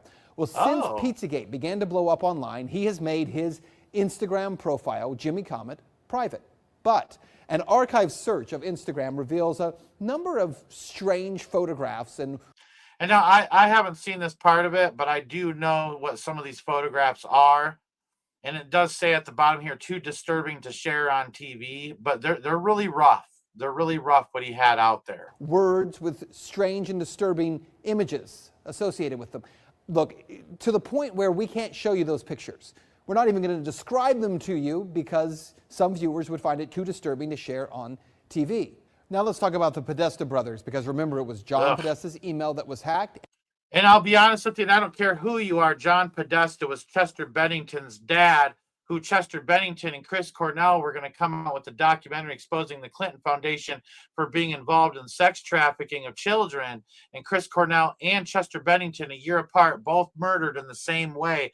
I mean, even Chester Bennington's oldest child came out and said that he believes his dad was murdered, that he didn't commit suicide. In those leaked Podesta emails, John Podesta talks about his close relationship with Dennis Hastert, the former Speaker of the House, who was recently sentenced to 15 months in prison for abusing boys years ago. He was referred to by the judge as a serial child molester. According to the Washington Post, visitors to Tony Podesta's home in Falls Church got an eyeful when they walked into a bedroom at the Podesta residence hung with multiple color pictures by Katie Grannon, a photographer known for documentary-style pictures of naked teenagers in their parents' suburban homes. And to be clear, that just begins to scratch the surface of how strange. You know, I'm going to be honest with you. There's a lot of people in this world that struggle with pornography, you know, but to be so sick and disgusting to take that to a child, that's just vile. I mean, pornography in general is vile, because these humans that are even adults are being abused. Like they pay out porn stars to do disgusting, grotesque things, and it desensitizes the people who watch them to think that that's what their partner actually is willing to do. Women aren't willing, you know, and this goes to all the men in the live chat. Women are not willing to do those things. And if they do those things, they've been conditioned to do those things, and it's vile and it's rotten and it's wrong of men to ask their wives or their girlfriends or whoever what kind of relationship they're in to do those things. All right, stop asking females to do those things. They don't want it. They don't desire it. Some people are just pacifist and complacent and are willing to do whatever to have someone love them. All right, and men need to step up and start being men and start treating women the way that they deserve to be treated. All right, and I'm going to also tell you right now, women who are watching all these movies where it's like this high level of romance and things like that, you got to stop expecting men to be something that they'll never be. Men can be romantic, yes. Men can do kind and loving things, yes. But the imagery that the system has given you of what a man is able and capable to do from his own mind, and just kind of know, you can't expect a man to read your mind either. And so I'm just putting that out there on both sides of the coin, that society has been conditioned to be hypersexualized and to be able to be and do something that they're not. All right. And so I just want people to know that as well before I play the rest of this. Some of this stuff is, and bear in mind, we can't get into a lot of the real details of it because of the limits on broadcasting this on television. But it is some very strange stuff. Now keep in mind, again, there is no proof here that there is a child sex ring being operated out of a DC pizza parlor. Well, this obviously didn't cover everything. I'll tell you that right now. It didn't cover everything. All right. I actually watched a documentary where a guy actually got a hold of James Alefantis and was trying to get an interview from him. And the guy was threatening. I mean, James Alefantis was threatening to kill him, threatening to sue him, all this different stuff. I mean, people don't understand the danger that people put themselves in to bring you this information. And even with the things that I'm doing, you know, people play it down. People act like I'm not in this fight. Like, it really bums me out. Like, people think I'm just some joke or something. Like, the things that I've gone and I've done in the name of standing up for children and exposing these networks that harm children in order to give people the facts of stuff that isn't Jeffrey Epstein, that is outside of the box, that's not the stuff that's the mainstream and what they want you to see. I'm trying to show you on a whole nother level what's going on. And I mean, I'm telling you, you know, it's scary crap. It really is. It's not safe to do such a thing, but you want to know what? I got to do what God's called me to do. But it bums me out that people just think I'm just some joke, and because I'm not some famous person, I'm some small YouTube channel, that what I'm doing doesn't matter. You know, it really hurts my feelings, you know, because all I do is I care about the kids. I want to see the kids be safe, but I want to go after the head of the snake, and I want to see the system and the networks break down from the way that they're operating, them not be able to operate the same way. And that way they slip up, they make a mistake, and they get caught. All right. We got to make them uncomfortable in their own skin. We got to make them uncomfortable on their own turf. All right. And I'm doing everything that I can on my end of the coin. I just need people to help put me into the places that I need to go. I can't afford it. I don't have a job. This is my job. Daily coming at you with this stuff to be able to show you and expose the stuff that's going on. Please help me get to the point where I can make these documentaries. All right. And, you know, I'm just going to let this run the rest of the time. People can get mad at me for putting it up. I'm not trying to fleece the flock. None of this goes to my pocket. It all is going for the documentary. It's not cheap to make these documentaries and to go out and to film this stuff. But I need people to understand that I do need financial support to be able to do it. There have been people that have supported financially. We're about halfway there at this point. All right. Just giving people that update. We're about halfway there, and I do need the help. And I'm not showing you this stuff to stir you to give money. I'm showing you this stuff because I want you to see how real this is. This isn't a joke. This stuff is really happening to the kids. Investigators have already proven there's nothing to the story, right? Yeah, right. Well, actually, no. And that's what you need to know. For all that is here, there has not been one single public investigation of any of this. Not from local police, not from the FBI, no one. And that has to be the big question. Not for Podesta or for pizza parlor owners, but for law enforcement. Based on what may be or may not be here, the big question is, why hasn't any investigation taken place? That's Reality Check. Let's talk about it on Twitter. Yeah, so I mean, they say they debunked it. They didn't debunk nothing. They absolutely didn't debunk a darn thing. All right. And I'm telling you, what that dude showed you was peanuts. It was not even a sliver of the tip of the iceberg of what Pizzagate truly is. And there's documentaries out there. and they're rough. Like, they're not easy to watch. They're absolutely rough.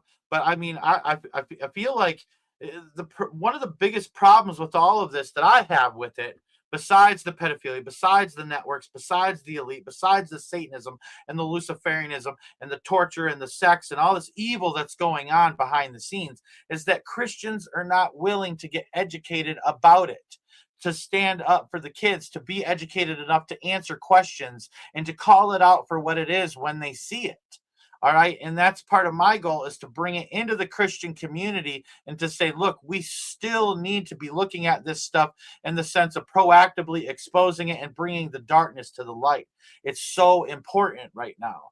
And it really is God's work. It really is God's work. You know, they want to shut people up.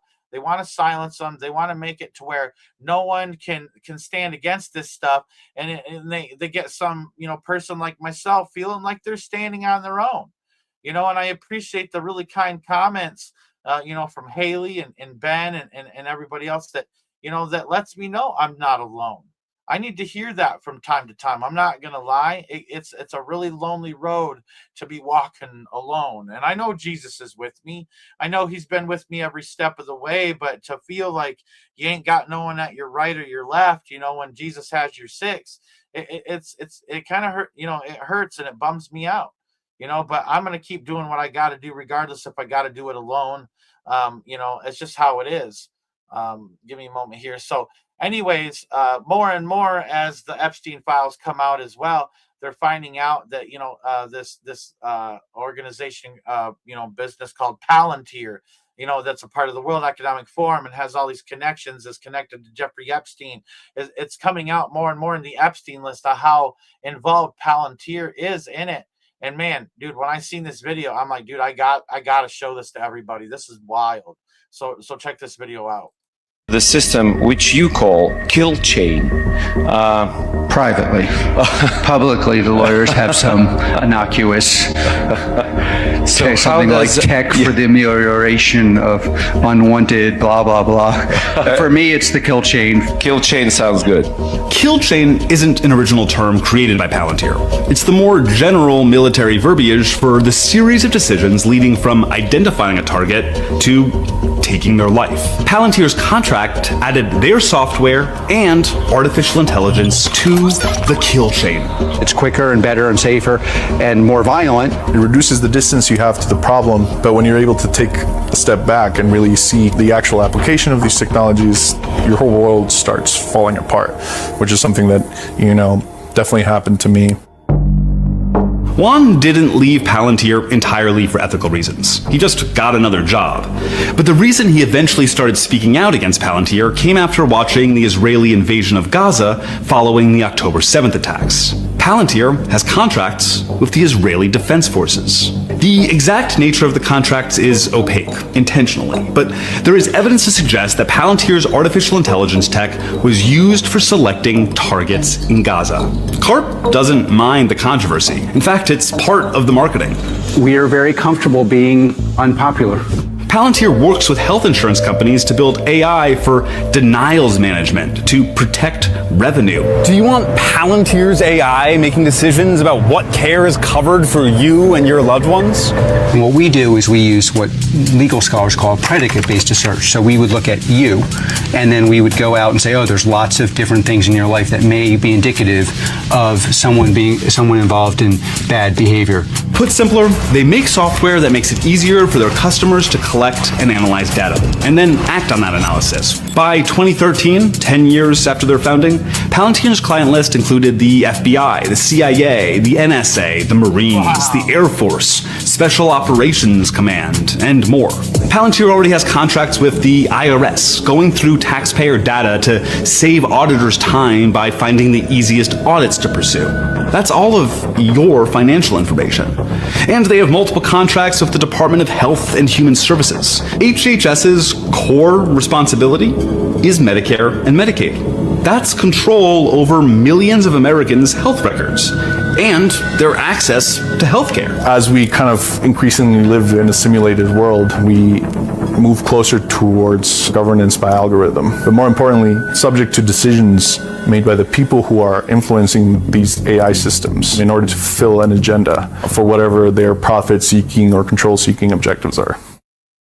So they're using AI, and what's also interesting is that, like, you know, there's times where you know, I've you know, punched in some stuff to AI myself and whatnot, and AI actually told me where I lived, like my address, and it told me that it got it through my IP address. So every time you access AI, you ask it some radical question or whatever, it's got your address and it's got your name on it. Nothing is you know, discreet. Nothing is anonymous anymore when it comes to the internet. Everything has a data shadow.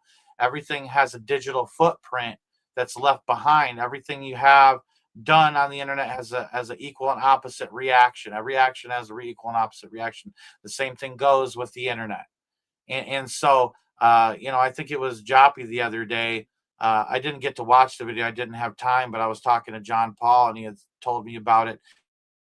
AI bots have you know, a social media platform that they have created on their own, and humans aren't allowed to join it, but humans can watch the social media posts that the AI are putting out to each other, and they're screenshotting the crazy stuff that's being said and posting it on social media, and then the AI bots go back and start saying, oh, the humans are taking screenshots of what we're saying and all this stuff, and it's demonic. I think, I really do think it's demonic, and it's moving quickly in that direction to where, and you can't even do a Google search without, you know, AI running. You can't even, it's like you're using AI whether you like it or not. Now, if you were on the internet and you're say a content creator, you know, like, let me show you something here. Let me see here. I can try to pull it up here. Give me a moment. Let me see if I got it here. All right, so okay, so wow, that's interesting. They stopped doing that. All right, hold on. I got to try to look at something here. I got to make sure I can find it first. But so and I don't know if it's still running. All right, but when it comes to videos that you make and things like that, for a while there, they had an option for content creators, and I don't know if it's, yeah, I can't find it. I'm promising you it was real though. Hold on one second. I gotta see here. Huh. It's like maybe they shut it off for me or something like that. Let me see here.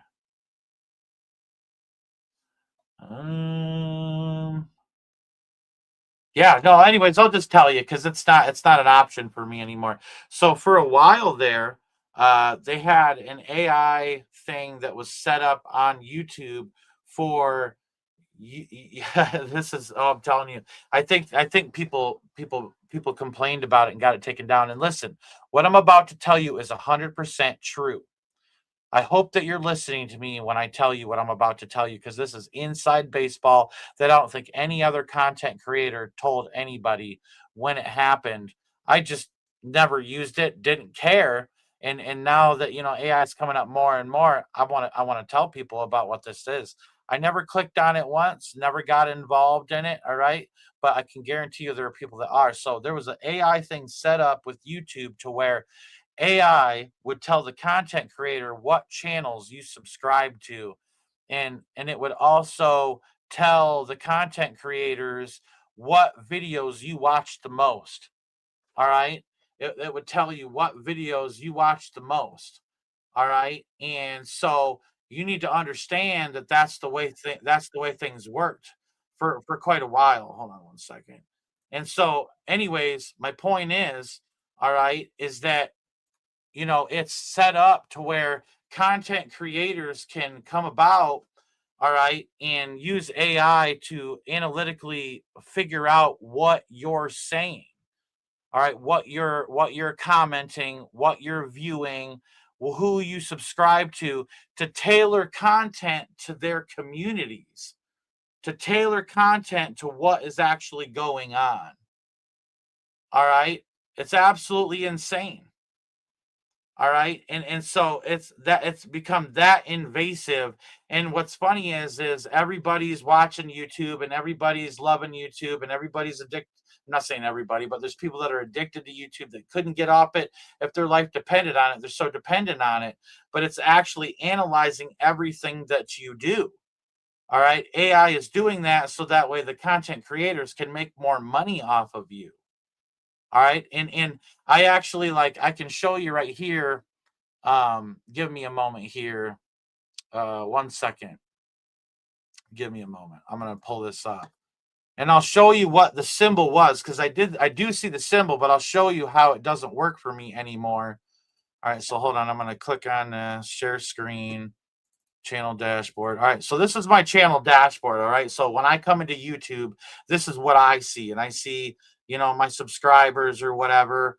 I have a list of all my subscribers from a lifetime, all the subscriptions that are out there. All right. All the way down the line. Okay. These are the people that subscribe to me now. But up here, you see this chat with creator support. Okay. So you see this little diamond logo. All right. That's at the top of creator support. That means it's AI. All right, so you can chat with the AI creator support, but see what it does for me. Watch this. Watch this. It doesn't even let me access it. I can't access that. They have me blocked from that. And whenever I have problems or when I've been attacked or anything like that, where I'm have gotten like a strike or something like that, and I'm trying to fight it, I try to contact creator support and they won't let me do it. That's how censored I am, just like that. All right. And so it blows my mind, man. It blows my mind. And so it's that little symbol right there up at the top. I don't know if you can see it. Hold on. Let me blow this up a little bigger here. But up at the top right there, like my cursor is right at the bottom of the symbol, the finger right there, right at the symbol in the upper right-hand corner of that message box. That symbol appears for people who are allowed to use it, all right, all across the board, all right, where it's like it's on the bottom of videos and things like that, where they're, how do I say this, where they are, on like the video, it'll tell you like how people responded to your video and all that stuff. Dude, it's absolutely invasive. All right. Absolutely invasive. And so anyways, so people can tailor their content to what they want you to see. They can tailor your content to what they want you to see. So, just putting it out there. Just putting it out there. And so, hold on, let me make sure. Let me see if I got anything else here.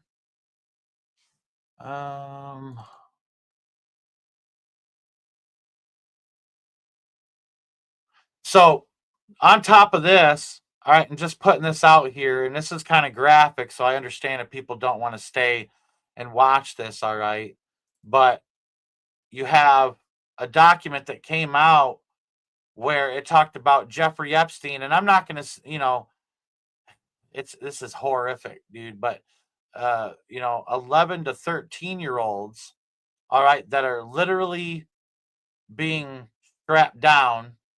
And I'm not going to say any more details in that sense, but he was supposedly in this video that's out there. This is an FBI document. All right. Supposedly in this video that's out there, it's obviously Jeffrey Epstein, and he's using a magnifying glass and focusing the sun's beam to burn the victims. I mean, that's how bad this thing is. And so no wonder they want to get rid of that. No wonder they want to get rid of that. And that's exactly it, Richard. They're harvesting everybody's data. Absolutely. And YouTube is front and center. YouTube is front and center for it. Front and center. So, it's just crazy. It's crazy to me, man. Absolutely crazy to me. That this is where we're at. Give me a moment here.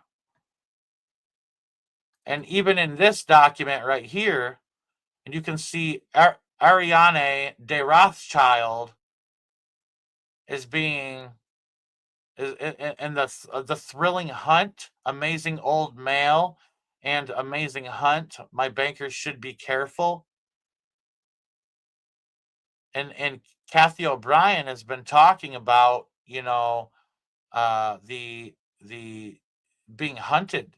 She's come out in the past and talked about this stuff. Listen to what she has to say. The most dangerous game, as they referred to it, was a matter of human hunting. And when a mind control slave such as myself was stripped of clothes and turned loose in the woods, I was then hunted by George Bush, Dick Cheney, and Bill Clinton, among others. But they were the main ones. I do not believe that it was necessary for them to have subjected me to this form of trauma. There were so many other traumas going on at the time. My mind was already prime conditioned for mind control program. So I really don't understand it, except for the fact that they found great pleasure in this form of human hunting. And they took it from particular military maneuvers. And which base we're talking about when you was recalling the situation when Clinton was president and Mr. Bush? Which airspace? There's a little place called Lampe, Missouri, that's just across the Arkansas line.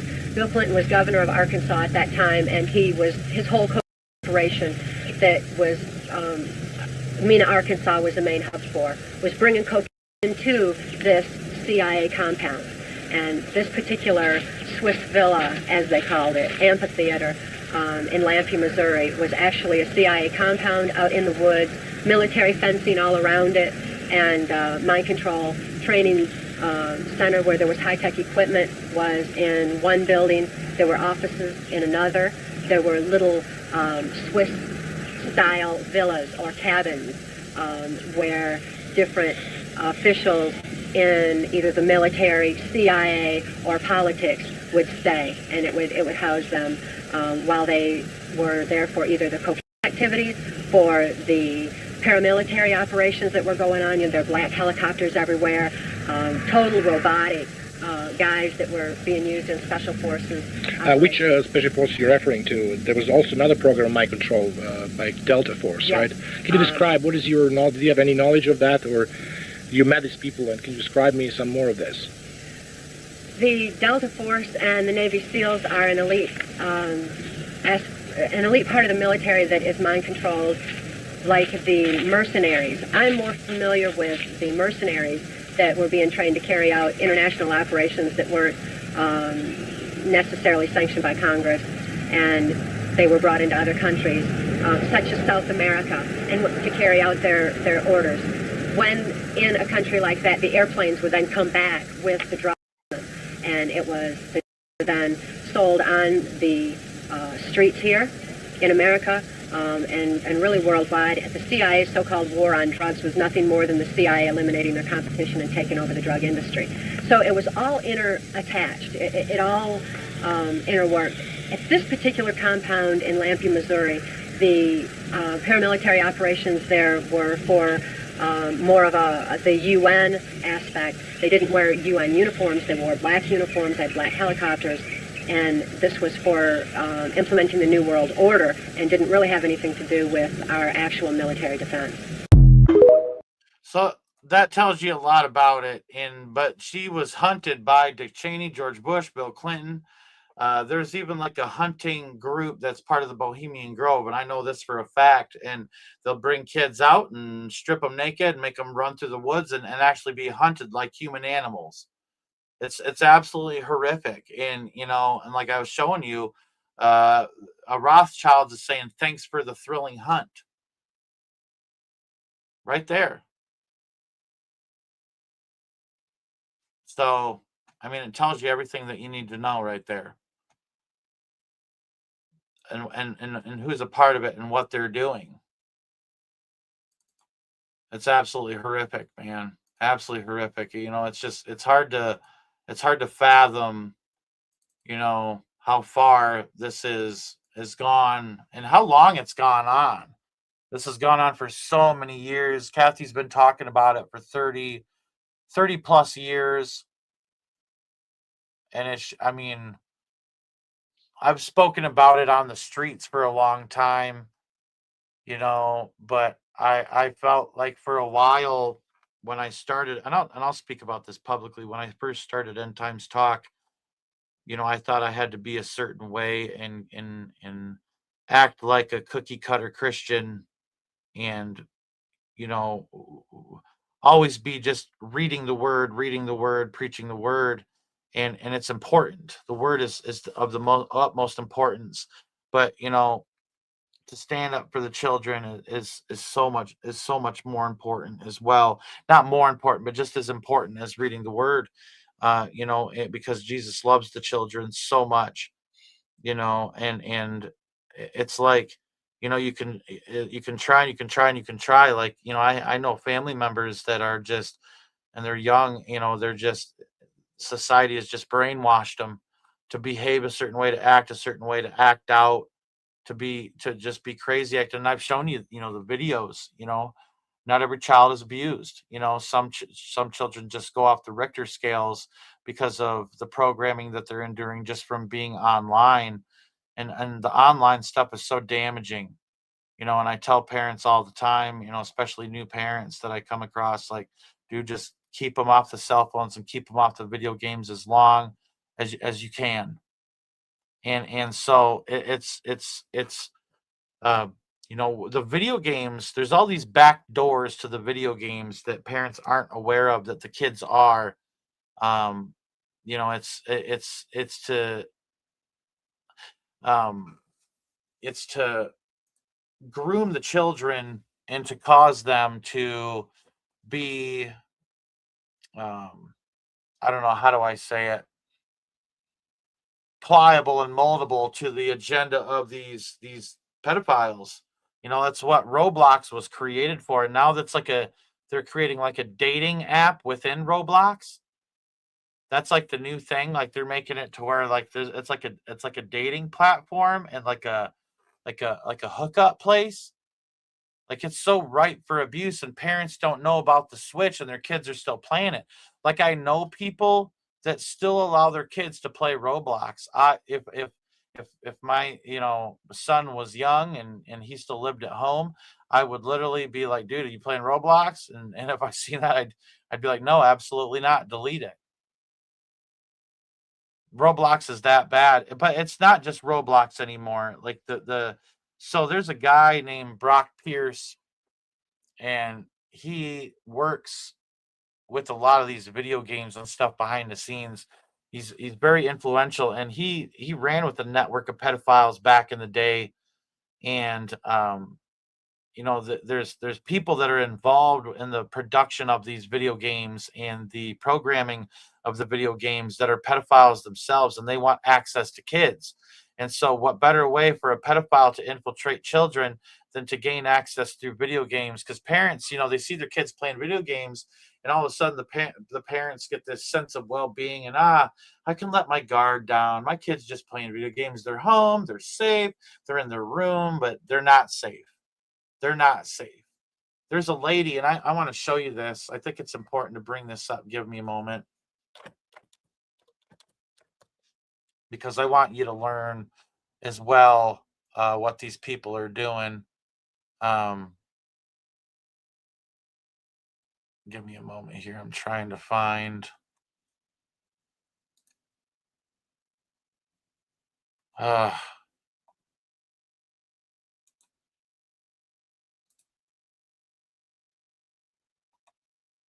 Just give me a moment. I'm trying to find.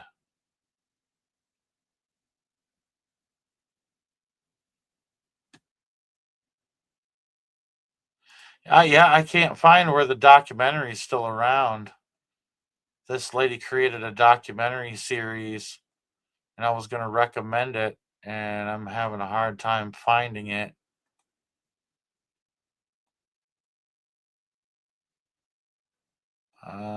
Give me a moment here. Oh my goodness. I guess it's hold on, let me try it this way.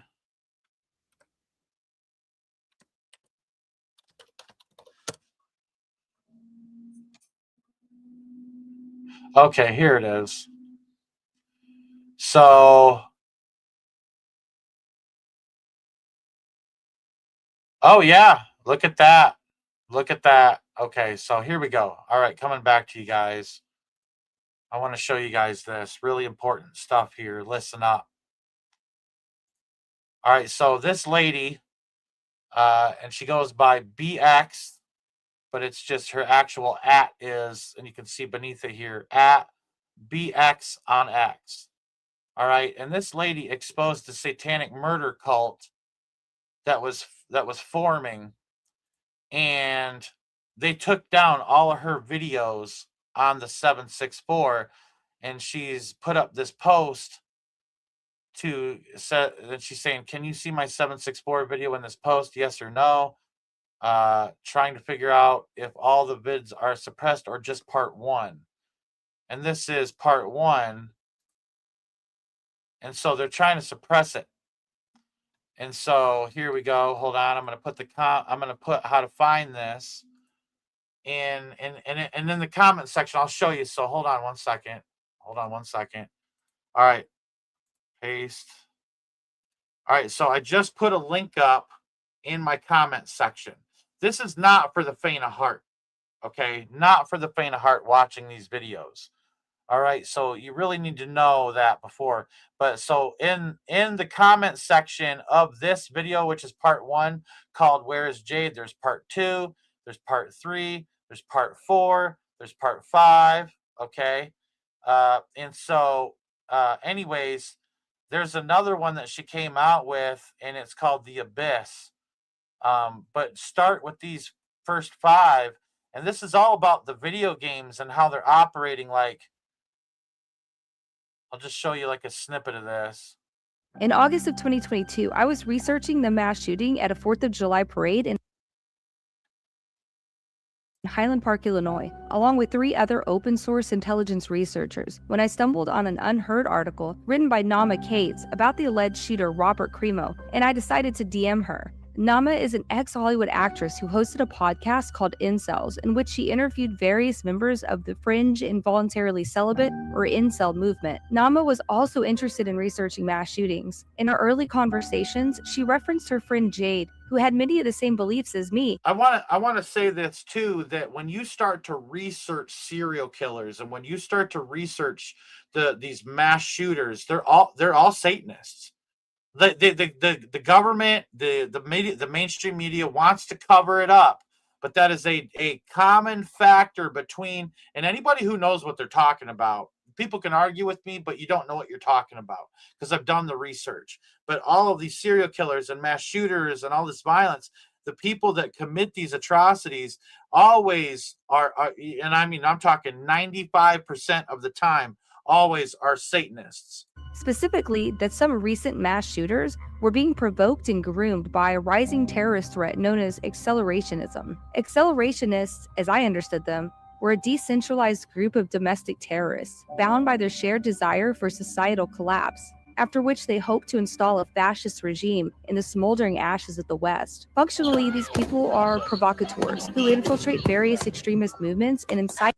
And what does this look like to you? What does this look like to you? What's happening now? What does it look like to you? Pay close attention. Its members to commit acts of violence and destruction, as well as non-violent political activism to facilitate this end goal of collapse. I didn't know this at the time, but Nama's friend Jade was the military intelligence contractor specializing in counterterrorism who was responsible for identifying the accelerationist threat for the first time and sounding the alarm on it, or attempting to. Sometime in late 2022, Jade pinned a series of tweets claiming she had used her research in accelerationism to identify the person who planted the pipe bombs at the Capitol prior to the January 6th riot. She became paranoid, her online behavior became frantic and erratic, and she put out a document online which she called a dead man's switch. And then... So I can't go too far into this because I don't want to get hit on YouTube. Now, here's the thing you need to understand. All right, yeah, Fortnite as well. Thank you, Darth Ego. Yeah, Fortnite. Yep, absolutely. Fortnite is a part of it. But so I'm going to put this link in the live chat again, and I want you guys who want to watch this to click on it. All right, and set it up in another. Hey, Iro Ministries, good to see you, brother. or Johnny, good to see you, bro. But so I want you to put this in another queue, to watch. And like I said, there's 5 or 6 parts to this thing. Okay. And these are the groups that are infiltrating video games on the level of like coming in to play the video games. But you also have to understand the people who make the video games and who program the video games. There are pedophiles within those groups as well. And there's high up pedophiles as well that are paying for backdoor access to your children. Okay. And so there's 96 people in here right now watching right now. And I know that more than half of you have children of your own. And you have got to get into their lives. You've got to dig in and figure out what they're playing because it's crucial and it matters. Okay? It's crucial and it matters. Don't let them go into the room and close the door because you need a moment to breathe. All right? Because while you're relaxing, the enemy is approaching. All right? And Joppy knows right here. Joppy's a gamer and he can tell you how bad it is. He can tell you how bad it is as well. All right, how they're using the video games, to come after the kids. All right, and so that's where we're at right now. You're right, absolutely, Kimmy. Parents, grandparents need to monitor the kids much better because your children are under attack. You just don't know it. The enemy is slick, he's cunning, and he's subversive, and he crawls on his belly. All right, while you're standing up here looking around, he's on his belly slithering beneath, trying to wrap himself around the ankles of the children. All right, and that's what's been going on. It's kind of going from more like physical pedophilia to like an online pedophilia, and they're grooming the kids to do acts of violence to themselves too. It starts with pictures, nude pictures, and then they blackmail the children with the nude pictures saying, we're going to give this out to your friends and family. We're going to do this. Everybody's going to see you naked. Now I want you to do this sexually for me. And then the child does it. Then there's even more blackmail on the child. And then don't understand why your child's depressed. And you don't understand why every time your child gets online, they get real upset. They're starting to get more and more distant from you. They're starting to not want to be around you. They're not eating at the table anymore. They're asking to go in the room. You know what I mean? And they're staying up late at night. And you think that it's okay for them to play video games because you don't believe that pedophiles have access to your children or that Satanists have access to your children. All right? But this is where we're at right now because parents have let down their guard. The enemy has swept in and has moved in on the children. And so, but they start with blackmail, and then it turns into, now I want you to kill your cat, or now I want you to kill your dog, disappear your dog or disappear your cat, and I want you to film it, and I want you to send me the video. And that's what they say. That's what they say to the kids. And then they sell that video online to sick people and disgusting and vile people who like to see that stuff. And they start making money off the child. Then they're pimping the child out for photos and videos to send to pedophiles all across the board. These people are grooming the children for this stuff. Okay, you have got to know what's going on. You have to know what's going on. All right. And then so it goes from there into, now I want you to hurt your parents, or I want you to do this or do that, or carve my name into your forearm. And they're doing this, like, do this or else. That's the ultimatum they give these children and these dudes. Like, for instance, I'll show you this new one that got caught. Give me a moment here. I'll show you this new one that just got caught. This one right here just got caught. His name's Cowboy from Louisiana. Threat to kidnap, coercion, and enticement of a minor, production of child, or we'll just say CP, but you know what? Adding to the word I just said, porn. Okay, possession of CP, and this is a member of 764. This is what they look like. All right, and now, not to mention that, okay, but if you go down further, then they have this other dude here. Give me a moment, trying to find him. So this picture right here, this was a parent that found out what their kid was doing to the children, and he shot his own child. and the child was filming it. The teen that was part of the 764 filmed this. This is a very well-known video. This is a very well-known video. The parents were pissed. The dad was pissed that his son would do this to children. All right. And here's another one, Cannibal Keith. Right here. Cannibal Keith. So I'm telling you, folks, this is happening. Your children are right in the thick of it. And you think your child's mature enough to play video games now? You think your child's mature enough to come up against people like this that are possessed by demonic entities that want to hurt your child? And I know it's a huge wake-up call. I know it's a huge wake-up call. It's shocking. It's almost like I can't even believe that this is reality right now. Jesus, come save us. Come save us. But we have to stand up for the children, and it's my job to put myself on the line to educate you guys. That's why I'm not monetized on YouTube. That's why I'm not getting paid out like the rest of them. If you notice, I'm going to show you something here. I'm just proving something here. All right. If you notice, give me a moment here.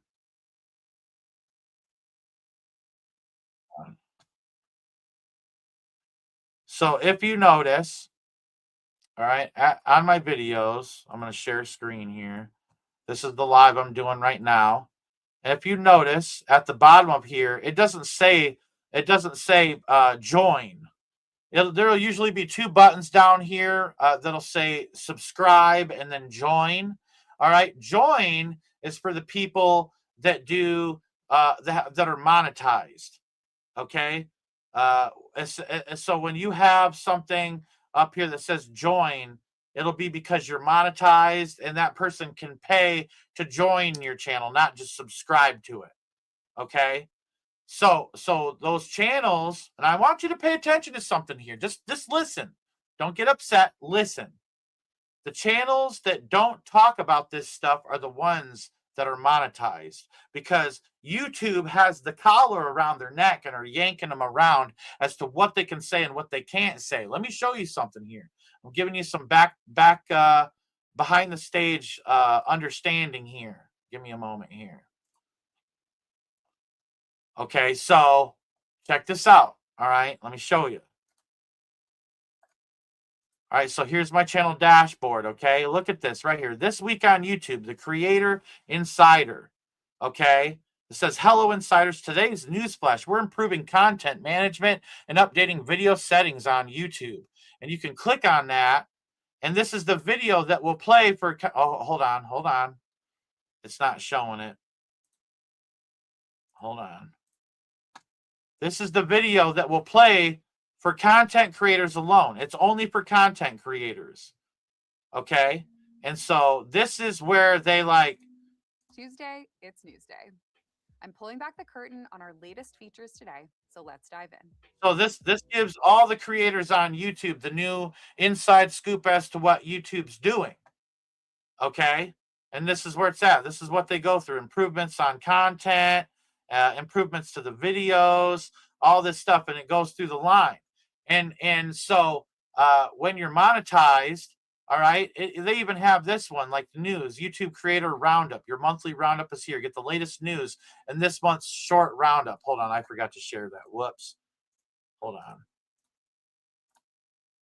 Right here is the YouTube Creator Roundup.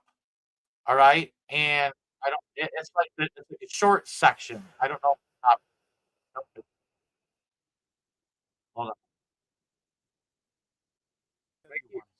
This can include sound effects. So this is the YouTube Roundup. So it's always every week content creators are getting a download. They're getting a download as to how to talk to you, how to get you more involved, how to entice you more. All right. And they're not giving you the meat and potatoes or the truth. And I agree, Casca. Kids should not be on the internet. I agree 110%. And I agree. Casca says it's in every video game, Warhammer, World of Warcraft, etc. Those look innocent, but these people are on there. Absolutely. Absolutely. And so my point is, though, is that you're going to get watered down content by anybody who's monetized. If they speak on these subjects, like for instance, let me show you something. I'll show you something. So here we go. Hold on. I'm going to pull up a channel here because I want you to see something here.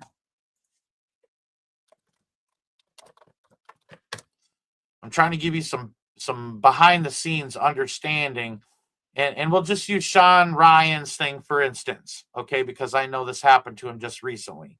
So if you go down, or if you go to his video section, let me make sure you're seeing it, okay? When you go to his video section and you go down, all right, they're going to have the one, where is it? Yeah, Kanakuk, okay, that one where he's being sued. This is the one where he's being sued for. All right, look at this right here. It says right here, let me make sure you're seeing it, okay? Let me make it bigger so you can read it. It says right here, this episode has been demonetized. All right, it is very heavy and hits close to home. All right, so any truth is going to get demonetized, and they're not going to make money on it. The channels that won't talk about this stuff and that won't address it, either A, they're in on it and are a part of it, okay, all right, and they're one of them, or B, they're so worried about the money that's coming in from you viewing their channel that they don't want to screw that up, or C, they don't want people to unsubscribe because it's too inconvenient and it's scary. All right, but I would rather people that I care about know exactly what's going on and how to protect their kids than for your kid to be a victim. I would rather put my head on a chopping block. Yeah, absolutely, Darth Ego. Discord servers as well. Discord is a horrible place. And as soon as you get on that Discord, all right, as soon as you get on that Discord, they have your IP address, your internet provider address. And through that, they have your home address. All right. See, all these guys know. They know what's going on. They know what's going on. Discord is the worst, man. And all these people are using it like it's okay. Like it's okay. It's absolutely disgusting. These kids are being programmed and abused, and these people they'll have a child like commit suicide, and people will load into the Discord to watch it happen, and they'll pay money to watch it happen. That's how vile and evil the internet has become. And I'm not going to hold back any punches. And I don't care what they do to me. I don't care if I even get killed one day for this. I absolutely don't care. I don't give a flying rat's patootie about what happens to me. I care about what happens to you and your children. Everybody's going to die one day the way I see it. And I'd rather die standing on my feet than die crawling on my belly, slithering around like the enemy does. And it makes you wonder why the channels that supposedly care about you don't talk about this and expose it. Why isn't it being exposed? Why aren't the people that care about your spiritual well-being not telling you about this level of the darkness of what's happening on the internet and how your children are being your children are being targeted with the giant red target painted on their back? The people who have, 30,000, 40,000, 50,000, 100,000 subscribers, and they got that join button at the bottom. You're going to know whether you're getting the truth or not is if you see that join button at the bottom. You might get some truth, all right, because same thing with rat poison. It's 99% food, but just a little bit of poison, enough to kill the mouse or the rat. Just enough. And this is true. Because there's so many of them. If your kids are online playing games, they are talking to these people 100%. Whether they've come out and revealed who they actually are or not is a little bit or not. But it's the reality of how bad it is. And they're looking to see what they can get your child to do. And you're right. These YouTube channels, all they care about is the clicks. I actually appreciate it when people reveal who they are and unsubscribe. When they don't want to hear what's going on, like what's happening right now, what I'm talking about even today. They don't want to know what's going on. They don't want the truth. They want to bury their head in their sands. I would prefer that those people unsubscribe that actually don't want to hear about this. Because you aren't meant for this channel. This channel, and you know what? This is going to sound bad, but this channel is elite. This is for the strong of the strong. This is for the warriors of God who have their armor on, who are ready to do battle against the devil and kick the devil right in his teeth. That's what this channel is for. We're making warriors, and we're educating warriors as to how to pray and how to go about it. And if you didn't know what was going on, you do now. You do now. And to whom much is given, much is required. And you're right, Kimmy, they only care about being monetized. I'm not monetized. You can go on my channel. There's no join button. There's not.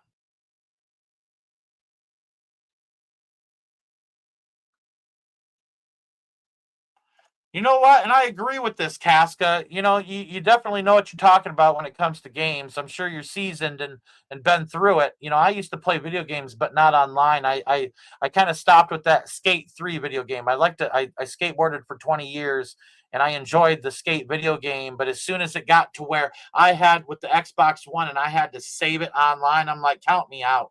I should have thrown the thing away because I had a family member buy us an Xbox One for Christmas, and I felt bad if I was to throw it away. I allowed my son to play it, and he begged and he begged and he begged and he begged, and it really caused his behavioral issues. It did. It was so difficult to raise him. So difficult to raise him. But you're right.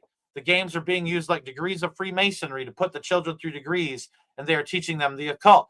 There's a video game out there that if your child has played Grand Theft Auto, I don't know if it's the Grand Theft Auto 4 or Grand Theft Auto 5. I'm not familiar with it, but I did play that at one point, because back in the day when I was young and PlayStation 2 was around, you know, we played Grand Theft Auto Vice City, I think is what it was called. And anyways, in the newer Grand Theft Auto, there is a time when it comes in the video game, you cannot move forward with the storyline of the video game unless you torture somebody. That is preparing people to be members of the 764. That is exactly what it's being used for. You know, and the video games are so real now. And the kids like, oh, Mom, I want Grand Theft Auto. I just steal cars. It's just a shooting game is all it is. But until you go to bed at night and your child's still playing it, and then you don't know that there's a strip club in there, and that you go into the strip club and you pay the stripper, and the stripper will give you a topless lap dance where you see breasts. And then if you continue paying and tipping them, there's 2 strippers that come in and start giving you topless lap dances. That's where the video games are at right now. And I can guarantee you the new Grand Theft Auto that they're planning to come out with, I don't know if it's come out or not, is going to be probably even worse. That's what's happening right now. Your people are your kids are being conditioned. And you're right, Joppy. I don't play games anywhere near as much now. You just encounter such filth. Yeah, and you get all these people that talk, and the things that they say. The things that they say are so evil, man. And the way they treat their parents, the kids are listening to other people be disrespectful to their parents, and it's like this badge of honor if you talk crap to your parent, and then it gets your kid to talk crap to you. I'm taking a drink, hold on.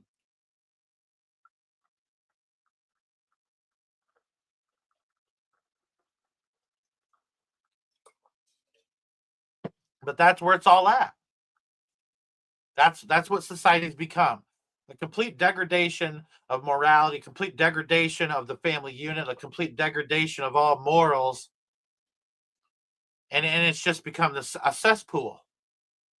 And so I pray that everybody's learned something today, because we're in really dark times right now.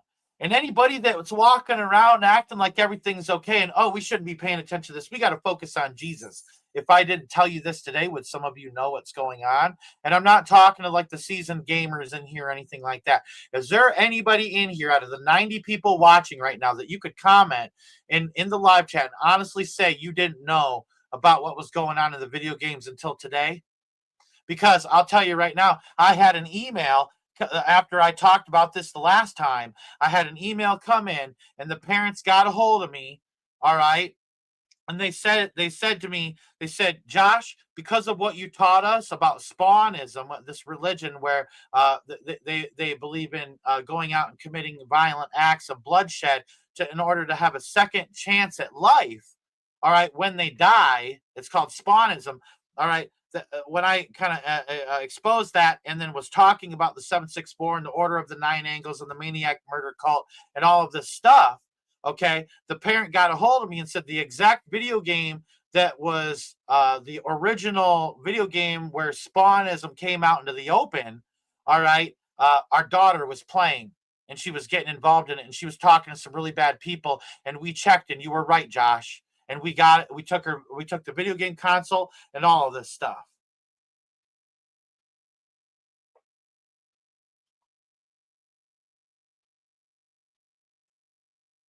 Yeah, right here. Lisa Rantel says, absolutely. My son got a VR for Christmas 3 years ago, and I could hear the other kids speaking, and the others were saying what the others were saying was sickening. And these were kids or video games for 13 and younger. 13 and younger. Listen to this, because this guy, I'm telling you, and it lines up with what I know. This guy knows what he's talking about. Your kids will be using Discord on their phone while they play the game on their computer. This is how they are taught to hide it from the parents. Thank you, Casca. I appreciate you putting this out there for people to see. These people pretend to be children. Yes, Lisa, they're being indoctrinated into the occult. And Kimmy says, yes, I was aware because you, Josh, informed us on this channel. That's okay, Lisa. Don't be sorry. You don't have to be sorry for the typos. Your kids think they are talking to other children on Discord and the games. They're not. They're talking to adults. What is it, catfishing? When you pretend to be something that you're not on the internet? Yeah, I'll tell you right now, I wish I would have known better. You know, I waited until my kids were about 16 years old. And both kids, even when they were 16, it caused some severe problems. It caused severe problems. It was hell on earth. And every time I talk to other parents, I say, listen, learn from my mistakes. Keep your kids away from video games and keep them away from cell phones as long as possible. Do everything you can. They're going to beg you. They're going to cry. They're going to kick. They're going to scream. Don't ever give it to them. Yeah, they can. They got voice changers. They can change their voices online. I have a program called Audacity that I can change my voice. I can make it deeper. I can sound like an alien like this, or like Alvin from Alvin and the Chipmunks. You know, I can sound like Stitch like this. I can do the voice for Stitch. I can actually do the voice for Stitch like this. You know, so you can sound like whatever you want online, especially a person that can do impressions. I'm Peter Griffin. You know, so there's all sorts of people that can do impressions, that can just disguise their voice naturally, but also then they have voice changing programs that are out there. And I appreciate the people who are seasoned in video games coming out and helping me help other parents understand this. Because there's people that are going to watch this later on are going to be like, holy moly, I didn't know it was this bad. Absolutely, it's this bad. It's absolutely vile. You know, I thought it was bad in my day back in Yahoo Chat. Y'all remember Yahoo Chat? For those of you who were around at the beginnings of the internet and whatnot, and when things really kind of kicked off, Yahoo Chat, man, that was a cesspool. And I thought it was bad back then. It's way worse now. The things that are happening, way worse now. There's more of them. It's everywhere. It's everywhere. So I don't know. I don't want to sit here and just sit here and beat the Energizer Bunny drum over and over and over again and keep going and going and going. But I think I've made my point.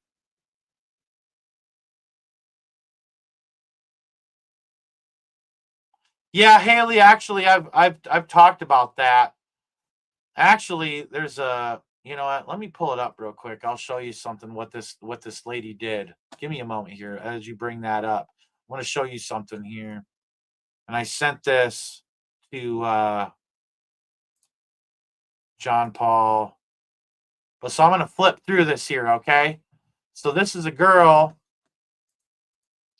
that hold on. Whoops, I accidentally exited out of that. Whoops. Hold on. One moment here.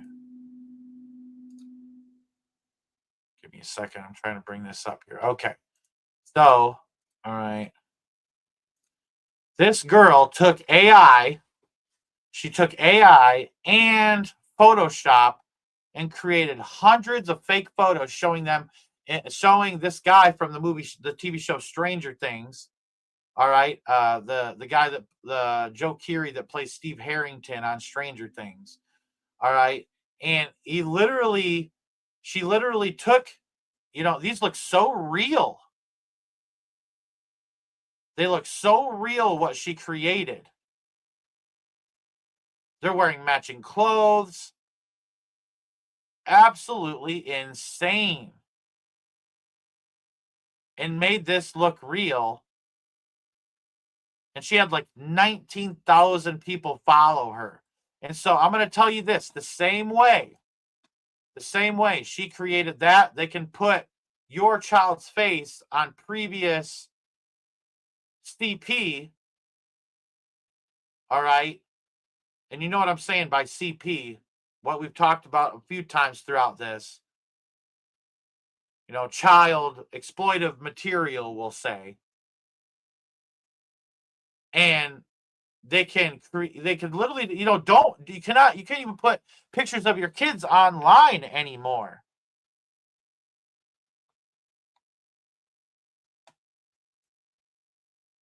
Evan Harmon says, I'm one of the younger people here, so I can attest to the things I've seen and the oppression I was under until I got born again.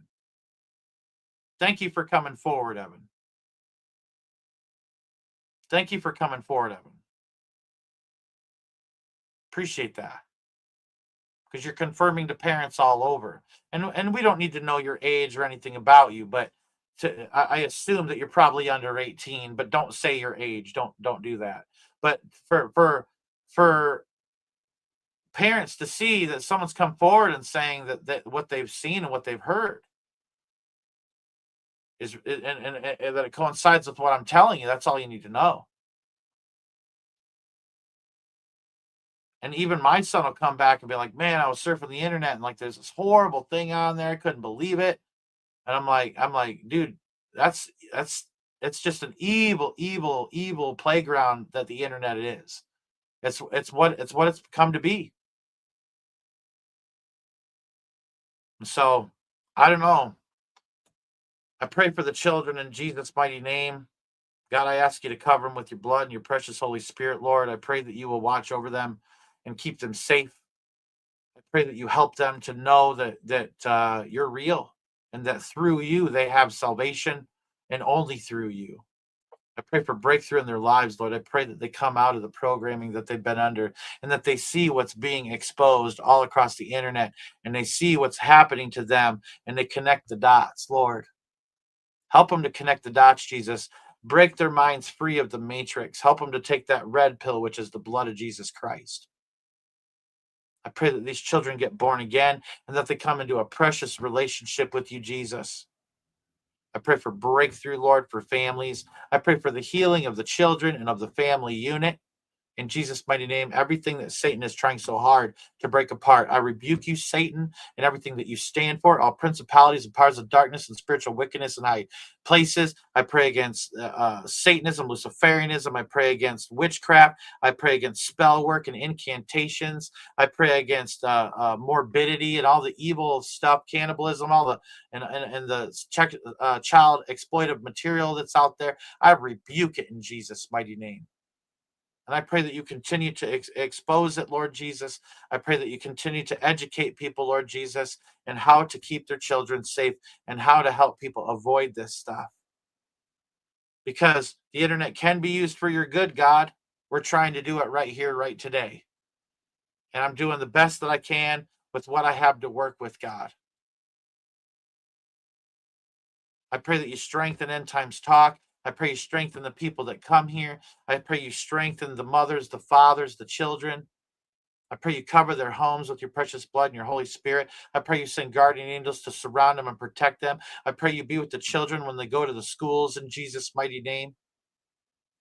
I pray for a peace that surpasses all understanding. I pray for change, Lord, true change that can only come through you, Jesus.